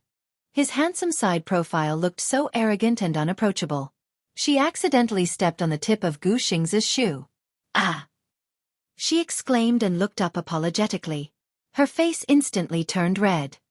I'm sorry. It hurts, Shirshir. Gu Xingze raised his eyebrows helplessly. Where are you looking? Dancing requires full concentration. Otherwise, you'll mess up the dance steps. She nodded absent-mindedly, but she didn't seem to have any intention of continuing the dance. Her heartbeat was suddenly disrupted. Chapter 195. It was as if her entire focus had been taken away by that man. In a moment of absent-mindedness, she accidentally repeated the same mistake. History was repeating itself. Yun Shirshir lowered her head and looked at Gu Xingze's handmade leather shoes that she had trampled on twice. The guilt in her eyes seemed to overflow. Shirshir, you're distracted. Gu Xingze frowned and slowed down the rhythm. I didn't. She weakly defended herself. She was also very upset. Why was she suddenly distracted? The scene of Mu Yaja and Mu Wanru dancing together just now was like a thorn that pierced her heart. It was painful and itchy. Yun Shirshir looked up and was still fretting over how to explain herself. Suddenly, from the corner of her eye, she saw Mu Yaja holding Mu Wanru's hand and approaching her. Before she could be surprised, she saw Mu Yaja's hand gently push Mu Wanru's waist. He naturally reached out to take Yun Shirshir's left hand and pulled her into his embrace. Before Mu Wanru could react, she was instantly pushed to Gu Xingze's side. When she finally came back to her senses, she saw that Mu Yaja had already walked to the center of the dance floor with Yun Shirshir. In a fit of anger, she couldn't flare up on the spot. After all, there were many important guests present. She had no choice but to reluctantly maintain her smile. She turned to look at Gu Xingze and extended her hand. However, Gu Xingze didn't look at her. Instead, he stared coldly in the direction of Mu Yaja and Yun Shirshir. His expression was slowly freezing. Xingze. Mu Wanru couldn't help but feel a little awkward. In any case, let this dance continue. Otherwise, how embarrassing would it be to be abandoned by one's dance partner on the dance floor? Especially when she was at the peak of everyone's attention just now. Now that she was abandoned, if she were to leave with her tail between her legs, she would definitely be laughed at by everyone. She was a little anxious and urged, Xingze. Gu Xingze turned around with a cold face. He looked at Mu Wanru's stiff hand in the air and her eyes that were constantly hinting at him. He said expressionlessly, Forgive me for not accompanying you. With that, he left the dance floor without looking back, leaving Mu Wanru in the same spot, not knowing whether to move or not to move. What was the meaning of this? Was she trying to embarrass her on purpose? It was as if they could hear the merciless mockery from the guests. I've been abandoned? So the so-called young Madame Mu is nothing more than this. Yun Shirshir is more beautiful than her. Any man would be willing to dance with such a beautiful woman. Sigh, poor her. After all, she's still CEO Moo's fiancé. She's just a fiancé. They're not even officially married. It's just a title. She can be abandoned at any time. Those sarcastic and mean whispers and merciless mockery pierced her heart in an instant. Mu Wanru kicked Yun Shirshir's back view with a gloomy face. Yun Shirshir. At this moment, all the guests on the dance floor stopped dancing. Some of them were envious, and some of them were stunned. They were mesmerized by the couple dancing in the middle of the dance floor. The beautiful and eye-catching scene really made the world lose its color. Mu Yaja's dance was very elegant. She didn't know what skill he used, but Yun Shirshir, who was still a little slow in the hands of Gu Xingze, seemed to be enlightened in front of him. Whether it was the dance steps or the melody, it was perfect. Chapter 196. Mu Wanru clenched her fists tightly. She wished she could cut this Yun Shirshir into pieces right now. Seeing her standing there alone, Alan immediately walked forward. As soon as he reached her side, he could easily smell the gorgeous fragrance on her body. In an instant, his mind was stirred up. The scene from before suddenly appeared in his mind. In the assistant's office of Dishing Financial Group, he had taken advantage of her to his heart's content. The carefree feeling of being in perfect harmony with her was unforgettable. For so many years, his feelings for her seemed to only exist in his fantasies. That day, all his dreams finally came true. The nervousness and excitement of having an affair stimulated his hormones to the extreme, and he finally stopped restraining himself. Unfortunately, after that, Mu Wanru was lukewarm toward him. She even ignored him. He tried all sorts of ways to get close to her, but she always found all sorts of reasons to avoid meeting him. That day's incident seemed to be the end of their incestuous relationship. Alan had mocked her more than once. Did she not care about him now that he was no longer of any use to her? Madam, if you don't mind, I'll dance with you. He was being kind and wanted to ease her awkward situation. Being abandoned by Chairman Mu on the dance floor and Gu Xingze ignoring her, she must be in a very awkward situation. What dance? I'm not dancing anymore. Mu Wanru angrily turned to leave the dance floor. Aaron chased after her with a nervous look on his face. Don't follow me, she said angrily, driving him away mercilessly. Madam. Mu Wanru walked to a secluded corner and suddenly turned around to glare at him. Go away, don't bother me. Wanru. Alan mustered up his courage and grabbed her wrist in a corner of the corridor. He did not let go. Mu Wanru was slightly taken aback by his overly intimate form of address. Her heart skipped a beat before she reacted and turned around to give him a slap. Slap. It was a crisp and clear sound. Why are you calling my name? Are you afraid that others can't hear you? Aren't you afraid of gossip? Alan said confidently. I'm not afraid. I'm afraid. Mu Wanru tried her best to suppress her anger and pretended to be calm. Alan, you have to know who you are. I'm still Chairman Mu's fiancé, and you're my fiancé's assistant. Please show some respect. Alan stared at her, but he didn't say anything for a long time. His eyes were burning. Let go. You. Let go of me. Mu Wanru panicked. She reached out her hand to break free. Her face was filled with anger. What do you want? Ellen said with a lonely expression. Are you going to cut ties with me now? What do you take me for? As if struck by lightning, Mu Wanru immediately requested, That matter, please forget about it. Forget? It clearly happened, so how could I pretend to have lost my memory? Wanru, you enjoyed it that day too, didn't you? You're not pretending, are you? You want me too, don't you? Alan asked again and again. His explicit words made Mu Wanru's heart jump. Stop talking. She wanted to give him another slap until he woke up. Although she was Mu Yaja's fiancée, it was only in name. Not to mention bed matters, even basic intimacy was very rare. She was also a woman. Naturally, she also had needs to vent in terms of men and women. That day, she really enjoyed it. It was a pleasure that she had not tasted for many years. It made her body and mind sink. Chapter 197. After he confirmed the destruction of Yun Shirshir and Yun Tianyo's information, she gave him the cold shoulder and avoided him, pretending that the incident that day did not exist. He asked bitterly, Are you abandoning me now that I'm no longer of any use to you? Or is it that my feelings aren't firm enough and you don't believe me? Shut up.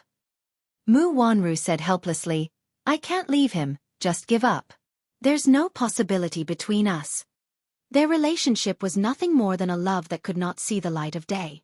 Although it had already sprouted, she wanted to strangle it in the cradle. Wanru, I've never asked for a status. I only want to be with you. Even if it can't see the light of day, I'm not afraid. It's not like you haven't seen Mu Yaja's methods. Are you really willing to betray him for me? Mu Wanru's expression changed. She had clearly thought of something. This errand was still useful to her. She might as well make use of him a few more times. Yun Shirshir had not been completely eradicated yet, and she was lacking manpower. Alan confessed affectionately. For you, I'm willing to climb a mountain of swords and plunge into a sea of fire. Even if I have to tread on fire, I'm willing to do so. Really? Mu Wanru's eyes flashed. She gave a sinister smile and pretended to be weak. Are you really willing to do anything for me? Yes. Yes. He nodded heavily. That's great. Mu Wanru said hatefully. Yun Shirshir has always been a thorn in my side. Get rid of her for me. I want her to be utterly ruined. Blood flashed in his eyes. He looked like a servant bewitched by a demoness. Even if there was a bottomless abyss in front of him, he would not hesitate to risk his life for her. Wanru, what should I do? What do you want me to do? Tonight, the company's top management wants to see her. Help me send this woman to Director Lee's bed. Remember, you must do it flawlessly and cleanly. Aaron nodded heavily, his eyes showing determination. I'll make sure she has no chance to rise again, Mu Wanru said fiercely. She then smiled charmingly and pushed open the door of a suite. Leaning against the door, she hooked her finger at him. Alan walked over as if he was obsessed. Mu Wanru smiled mischievously. She reached out and hooked Alan's shoulder, leading him into the room. She turned around and saw the door close. Now, this room only belonged to them. The woman smiled coquettishly and held his shoulder. She stood on her tiptoes and kissed his thin lips. Her breath was like orchids. Alan, hold me tight. Quick. She seemed a little impatient. Mu Yaja had never laid a finger on her. She had even suspected that he had some kind of hidden disease in that area. It wasn't until 6 years ago when that woman became pregnant with his child that she understood that he just didn't want to touch her. He must not have been mentally prepared, right? Mu Wanru was not willing to give up. She swore that she would win his heart sooner or later. She was determined to win this smokeless war between the rich and powerful. Under her encouragement, Alan became excited. It turned out that she really had him in her heart. She must have some feelings for him. Otherwise, there wouldn't be a second time. The two of them were completely immersed in a happy world. Outside the door, a man in a suit pressed the stop button on the recording pen in his hand when he heard a soft gasp coming from inside the room. He pushed the frame of his glasses up his nose. His handsome face was full of disgust and contempt. Boss is right. This Alan has long been rebellious. He played with the recording pen in his hand and sneered. Good evidence. Chapter 198. The music didn't stop in the middle of the dance floor. Mu Yaja held Yun Shirshir's hand and danced to the elegant melody. His soul-stirring eyes were on her shy face and there was a hint of playfulness in his eyes. She had been lowering her head from the beginning. Yun Shirshir still couldn't forget what that man had done to her, so she was a bit absent-minded and didn't dare look up at his face. On the other hand, he always had an elegant and calm demeanor. His nonchalant expression made it seem as if everything was under his control. His desire to control was really strong, especially. Yun Shirshir's face turned even redder at the thought of that charming scene. She gritted her teeth and wanted to shake his hand off and run away from him. He would always appear in her world without any explanation, provoking her and disturbing her mind. Then, with a leisurely attitude, he would wantonly enjoy her helplessness and panic. How could this man be so evil? She couldn't help being absent-minded and making mistakes in her dance steps. Mu Yaja lowered his head to look at her and lightly commented, "Miss Yun, your dancing is too stiff." Yun Shirshir bit her lips and said, "I don't know how to dance. I only know some simple dance steps. You can laugh at me all you want." Mu Yaja raised a brow as his thin lips curled into a slight curve. "You're really covered in thorns. There's no soft spot on you. You're like a hedgehog." "I'm a hedgehog," Yun Shirshir said. I'm fully armed to protect myself. Protecting herself would also hurt the person who really wanted to love her. The man looked at her. She seemed to have restrained her sharpness, but her eyes were staring at him warily, as if she was alert that he was doing something bad to her so she could fight back immediately. She was really like a little mommy covered in injuries, always staring at anyone who wanted to get close to her. Her eyes were filled with uneasiness, bewilderment, and wariness. A woman who was both stubborn and fragile at the same time. What a contradiction. Relax and follow the rhythm. Dancing is easy. On the second floor, Yoon Tian-yu was so angry that he stomped Lee Hanlin's foot when he saw this scene. The latter picked him up with a bitter face and said aggrievedly, "Director Yoon, you can't just stomp on me to vent your anger. This man is obviously wooing my mommy. I won't allow it. I won't allow it." He wanted to stop this man. His mommy was his and his alone. How could he allow anyone to barge into their world and call himself king? Usually, Yoon Tian-yu was unruffled as if everything was under his control. However, when it came to his mommy, he always lost control. In front of outsiders, he could be indifferent and calm. However, in front of Yoon Shirshir, he was just a little lad who had yet to grow up and was only willing to be his mommy's warm little jacket. "Director Yoon, please calm down." In the VIP seats, Xiao Yichen downed an entire glass of fruit juice. He was clearly feeling down. Looking at Yoon Shirshir, who was in the middle of the dance floor, he wished that he could grow up quickly and become a tall man like his daddy so that he could dance with this beautiful sister. Chapter 199. His thoughts seemed to be drawn as those fragmented dreams flashed in his mind. In his dreams, he seemed to see a little boy who was about the same age as him. His facial features were exactly the same as his, with soft hair and handsome eyebrows. However, that delicate and pretty face seemed a little indifferent. In his dreams, he was always standing far away from him with a cold face. With his back facing him, he walked forward silently. The images were so real that they seemed to be within reach. He always chased after him recklessly, but no matter how he walked or ran, he could not catch up. As he walked further and further away, he woke up from his dreams in fear. When he woke up, his whole body was covered in cold sweat. The realistic dream made him feel as if he had overdrawn his energy. There were a few times when he dreamt that the little boy was lying on a bed. His soul seemed to have been substituted into this body, and he could not move. A woman sat by the bed. The outline of her face was indistinct, and he could not see it clearly. He could only vaguely make out her gentle eyes. She kept caressing his face, and her eyes were as gentle as water. That dream was long and torturous. When he woke up, he felt that his limbs were extremely heavy and his head was dizzy. The family doctor diagnosed him with a high fever for no apparent reason. Coming back to his senses, Xiao Yichen stared fixedly at Yoon Tianyu's face. That face overlapped with that of the child in his dreams. "It's you!" he cried out in surprise. His voice was not loud, so it was quickly drowned out by the dance music. However, as if he had telepathy, the boy turned to look at him, only to see him nimbly climbing up the stairs with his short legs and running toward him. Yoon Tianyu was startled. What was this little rascal doing here? Was he here to look for him?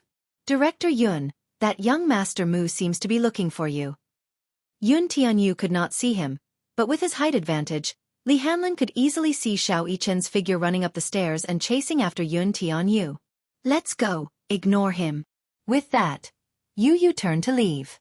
Lee Hanlin followed closely behind him with nimble footsteps. Seeing this, Xiao Yichen panted and reached out his hand. Don't run." Why was he running? He was not a ghost. Was he avoiding him? Xiao Yichen stomped his feet in dissatisfaction and continued chasing after Yu. Yu had amazing stamina, but when he turned back and saw Xiao Yichen catching up to him, his expression changed. "Short legs, you run pretty fast."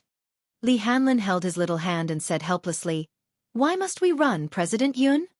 "I don't want to see him," Yoon Tianyu replied snappily. "I don't want to acknowledge him as my brother." "How stupid." "I find L." Lee Hanlin broke out in a cold sweat and didn't say anything else. Yoon Tianyu did not sleep well last night, so he was panting from running. He suddenly said, "Agent Lee, carry me." Hearing this, Lee Hanlin bent over and lifted him over his head. Yoon Tianyu naturally sat on his shoulders, grabbed his ears and ordered seriously, Run faster and shake him off. Li Hanlin had the height advantage, after all. Every step he took with his long legs was equivalent to Xiao Yichen taking 3 steps. In less than 10 seconds, he had shaken him off. Xiao Yichen stood on the spot with a gloomy face. Panting, he put his hands on his waist and stomped his feet angrily. Ugh! I lost him. Who was that little boy? Chapter 200. Boss, I've done as you instructed. In the VIP seats, a man in a suit stood respectfully beside Mu Yaja and handed him an exquisite recording pen. He cocked a brow and glanced at the man from the corner of his eyes. Which room is it? 208. Heh. Mu Yaja kept the recording pen in his suit pocket as his thin lips curled into a cold smile. This small fish has taken the bait, but the big fish hasn't made a move yet. He picked up a glass of wine and swirled the scarlet liquid in it. His voice was languid and deep. This big fish has been waiting for a few years. It's about time for it to come out of the water, right? The man nodded. Now that the people in the conglomerate are unpredictable, the board of directors is Chairman Mu. A crisp voice interrupted the man's words. Mu Yaja looked up unhappily and saw Tang Yu shyly walking toward him with a glass of wine in her hand. Emboldened by the alcohol, she tried to get closer to him. Chairman Mu, why are you sitting here alone? Isn't young Mistress Mu by your side? As she spoke, a smile bloomed on her face that she thought was charming. She swayed her seductive body and sat down beside him. The shoulder straps of her gown unknowingly slid down her shoulders, revealing her fair and charming neck. She drank a little wine, which naturally boosted her courage. She saw Mu Yaja inviting Yun Shirshir to a dance earlier. It turned out that he was not that unattainable. If Yun Shirshir could be his dance partner, there were naturally women who could be his bed partner, too. If she could climb into his bed, would she not be able to fly to the top in the future? She was confident in herself. She was young, beautiful, and most importantly, had a good figure. Many big bosses liked her, but she was not interested in their status. She was not that ambitious. In other words, unlike Lu Jingtian, she did not want to marry into a rich family. She only wanted to use Mu Yaja's power to climb up the social ladder quickly.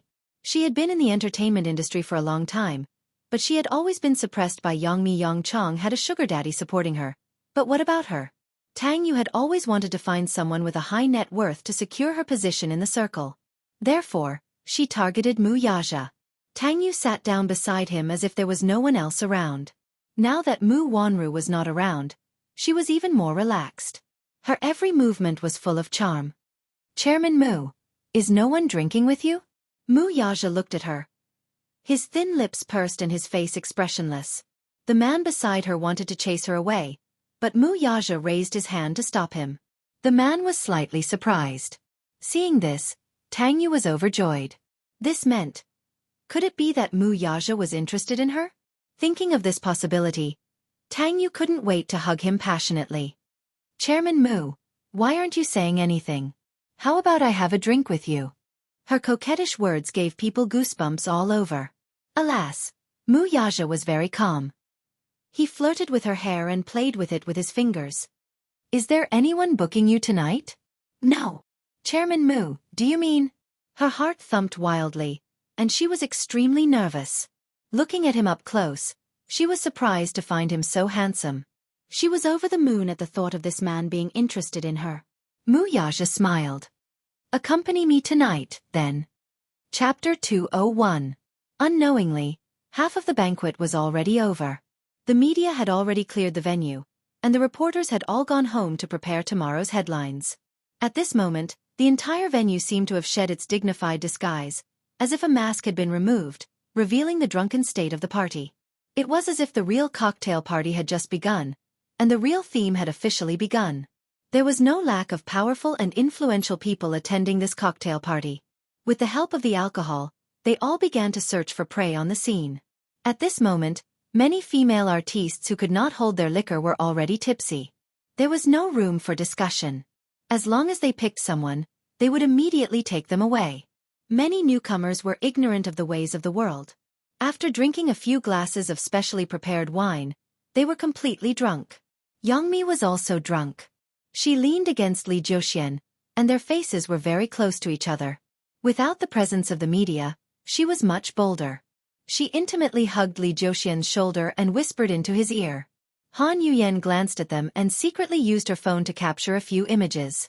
Yang Mi and Li Jiuxian were rumored to have fallen in love with each other. However, both of them denied their relationship, saying that it was just a media hype. However, in reality, relationships between men and women in this industry were not that simple.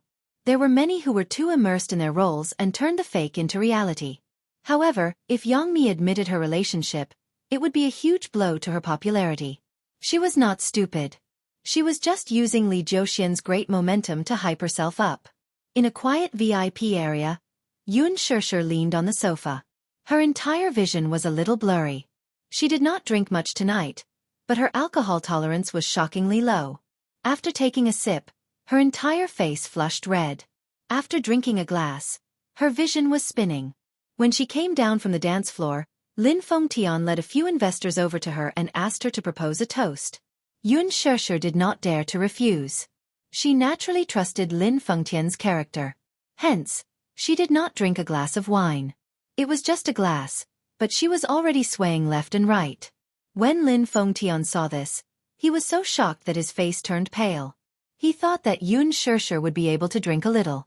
He did not expect her to be so drunk after just one glass. He quickly helped her to the side and called for Qin Zhou. Qin Zhou was originally drinking for Gu Xingze. Just when he was in full swing, Lin Fengtian ran over and told him that Yun Shishir was drunk. He rolled his eyes. No way. Is her alcohol tolerance that bad? He looked defeated. His life as a manager was really tough. Not only was Gu Xingze not a good drinker, but he also had to help Yun Shishir clean up the mess. He sighed, but there was nothing he could do. Qin Zhou was very fond of Yun Shishir, so he rushed over. Sure enough, she was in a daze. Let's send her back first. Lin Fengtian, who was standing at the side, lost his temper and was speechless. All right, Director Lin, I'll have to trouble you to help me deal with this. Lin Fengtian waved his hand disdainfully at him. Qin Zhou walked out of the hotel with Yun Shishir in his arms. A man who looked like a concierge immediately came forward and said enthusiastically, "Sir, would you like me to arrange a special car for you?" "Yes. Hurry up and arrange a car to send this lady home." Qin Zhou nodded and did not think much of it. The concierge immediately took out his walkie-talkie and seemed to be making arrangements for him. Chapter 202. The car arrived quickly. It was a black Santana. Qin Zhou was about to help Yun Shishir into the car, but he was stopped by the concierge. "What's wrong?" Qin Zhou frowned, feeling that something was amiss. The concierge smiled and said politely, "Sir, let me send this lady to the car." "May I ask where she lives?" Qin Zhou glanced at him and smiled playfully. "The service is so good?" "Of course." Qin Zhou looked down at the unconscious Yun Shishir in his arms and felt a little worried. If possible, it would be best to send her back personally. He was still a little worried about her. However, the service of the Imperial Palace Hotel was first class.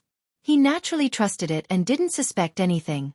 He had seen her resume and knew where she lived, so he gave him the address. "Then you can send her home personally. Golden Star City International Apartment.